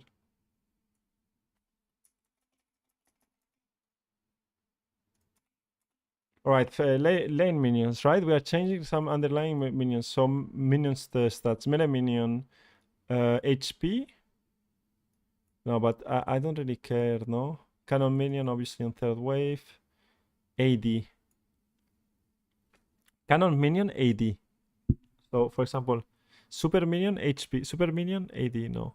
Range minion, AD. 12 to 80, minute 1 to 38. 11 to 80, right? Plus 2% lane minion current HP at minute 1 to 42. Plus 2% damage lane minion current HP. So the healthier your wave is, or the healthier you are, more damage you do. What is it? Plus 2% lane minion current HP. So minions do more damage when they're healthier, right? And the thing is that I see this, and the problem is that my pro player mentality kicks in. Is like too much text. I'm not reading, right? That's my problem. But now that I learn, like I need to learn a bit more to take it more and just investigate more. There's so many things I didn't. Plus 4 lane minion current HP. What does this means? That it's the HP of the minion does more damage, no? The higher HP he is. No, Danny? Is my English correct? This is what it means?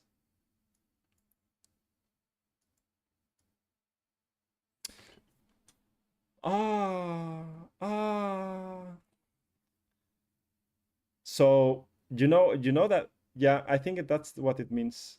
So you know that is not a freeze, right? Last season. 100% that's not a freeze last season. What you sent me there. But this season, these minions. So it's actually insane clip, by the way.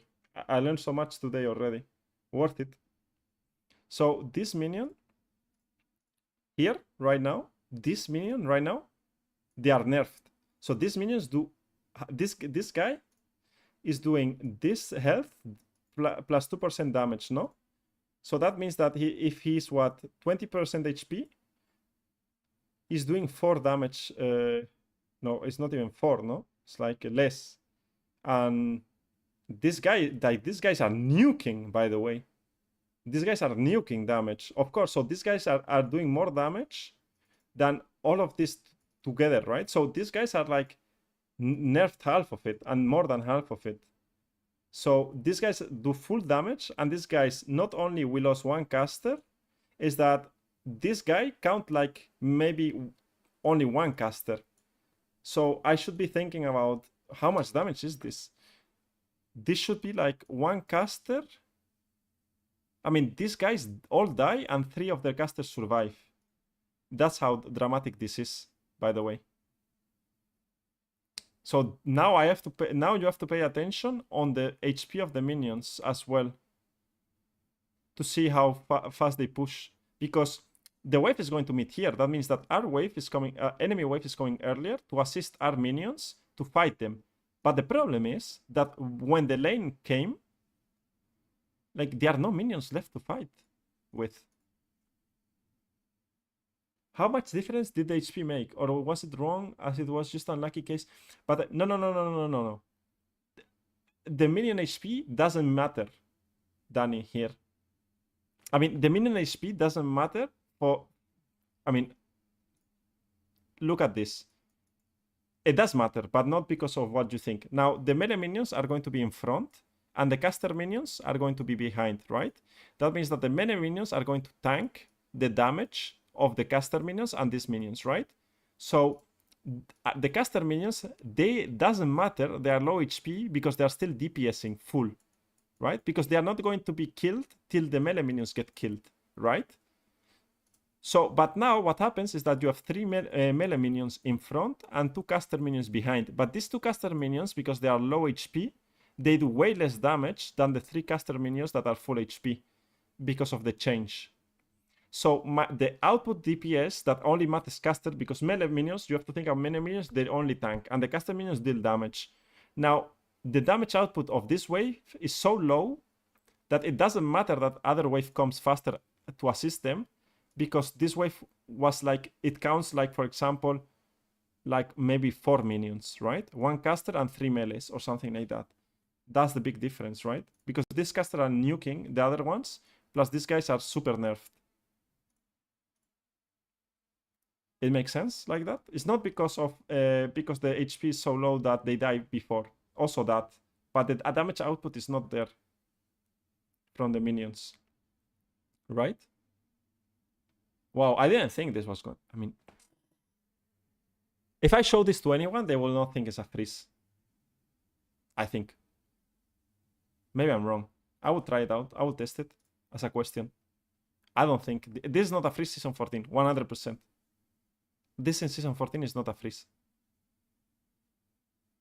I will even ask my AD carry, by the way. Maybe I'm wrong. Maybe everyone knows. But I don't think so. I don't think so. But maybe you were thinking, Danny, is because of the... You think because they die faster because they are low, no, Danny? But that's not the reason. Because they are casters. Caster minions don't die, even if they are low, because they don't get access till the melee die. But it's because of this. You see? They are losing. So, how much HP they have? Let's say they have... what minute is it? It is here. It's minute 11, right? So... I don't know how much they have, like 320 HP, right? Right now, the range minions. And they do around, I don't know, 40 damage. I don't know, random. 40 damage plus 4% of HP that they have. So the other minions are going to do like 12 damage extra because they are full HP. So they do 52 damage. I'm just saying, the math is not correct. Plus the other minions, because they are most likely 50 HP or 50 HP and 120, they're only doing 44 damage one, and the other one is doing what's called nothing, 42 damage, right? So there's 52 and 52 damage casters against 44 and 42. You see? So obviously these guys are not killing the melee minions as fast, and it's going to be a freeze.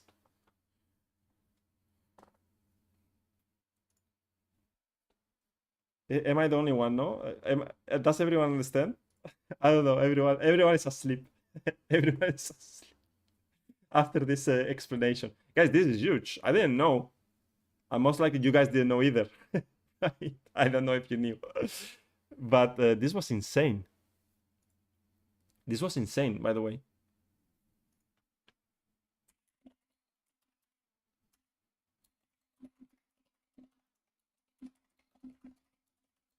This was super good, Danny. It was super good. I want to ask other people around. I will ask other people around and let you guys know.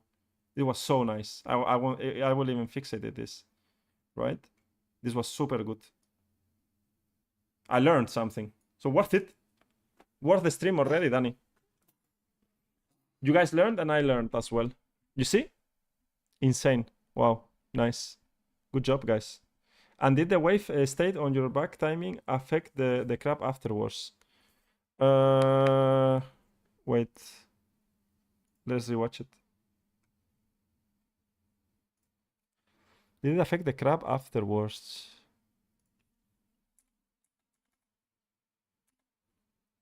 I mean,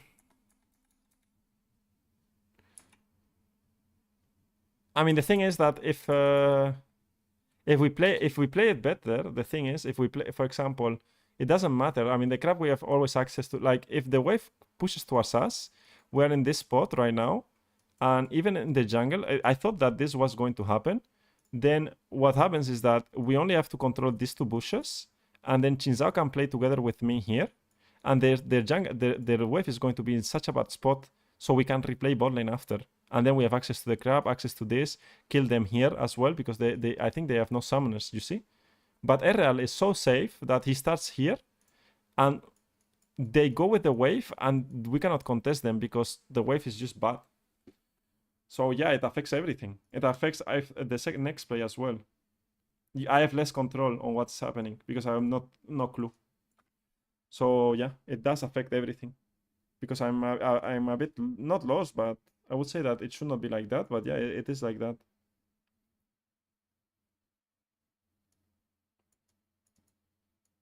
All right, good. It was a good stream, guys. Thank you so much. Thank you so much. The last part, we did the flame coach part. If there's more people that want to participate in the event and give me feedback, I mean, you guys can do it funny, you can do it whatever you guys want to. That will be great. You guys have more information about the event there. You have access to the Discord. But it's time to close it. It's time to close it because we finished. Silver 2 Challenger Morgana. Whatever you guys want next champion to look like on Tuesday, let me know. Maybe I think about it. I learned a lot as well today. And I was happy with the silver and gold reviews. I think they were nice. So thank you so much for watching. Tomorrow more. Same time. Tomorrow we play on main account. Probably Fiddlesticks. Maybe we play something different. Maybe we play a different Pantheon thing. Because I'm trying some new builds. And yeah, let's keep good energy this week. I'm going to be online every day. Hopefully nothing happens that I cannot control. And we are getting more streams, okay? More streams and more content. For now, that's it. Thank you for watching. See you guys tomorrow, all right? Have a nice day. Thank you. Bye-bye.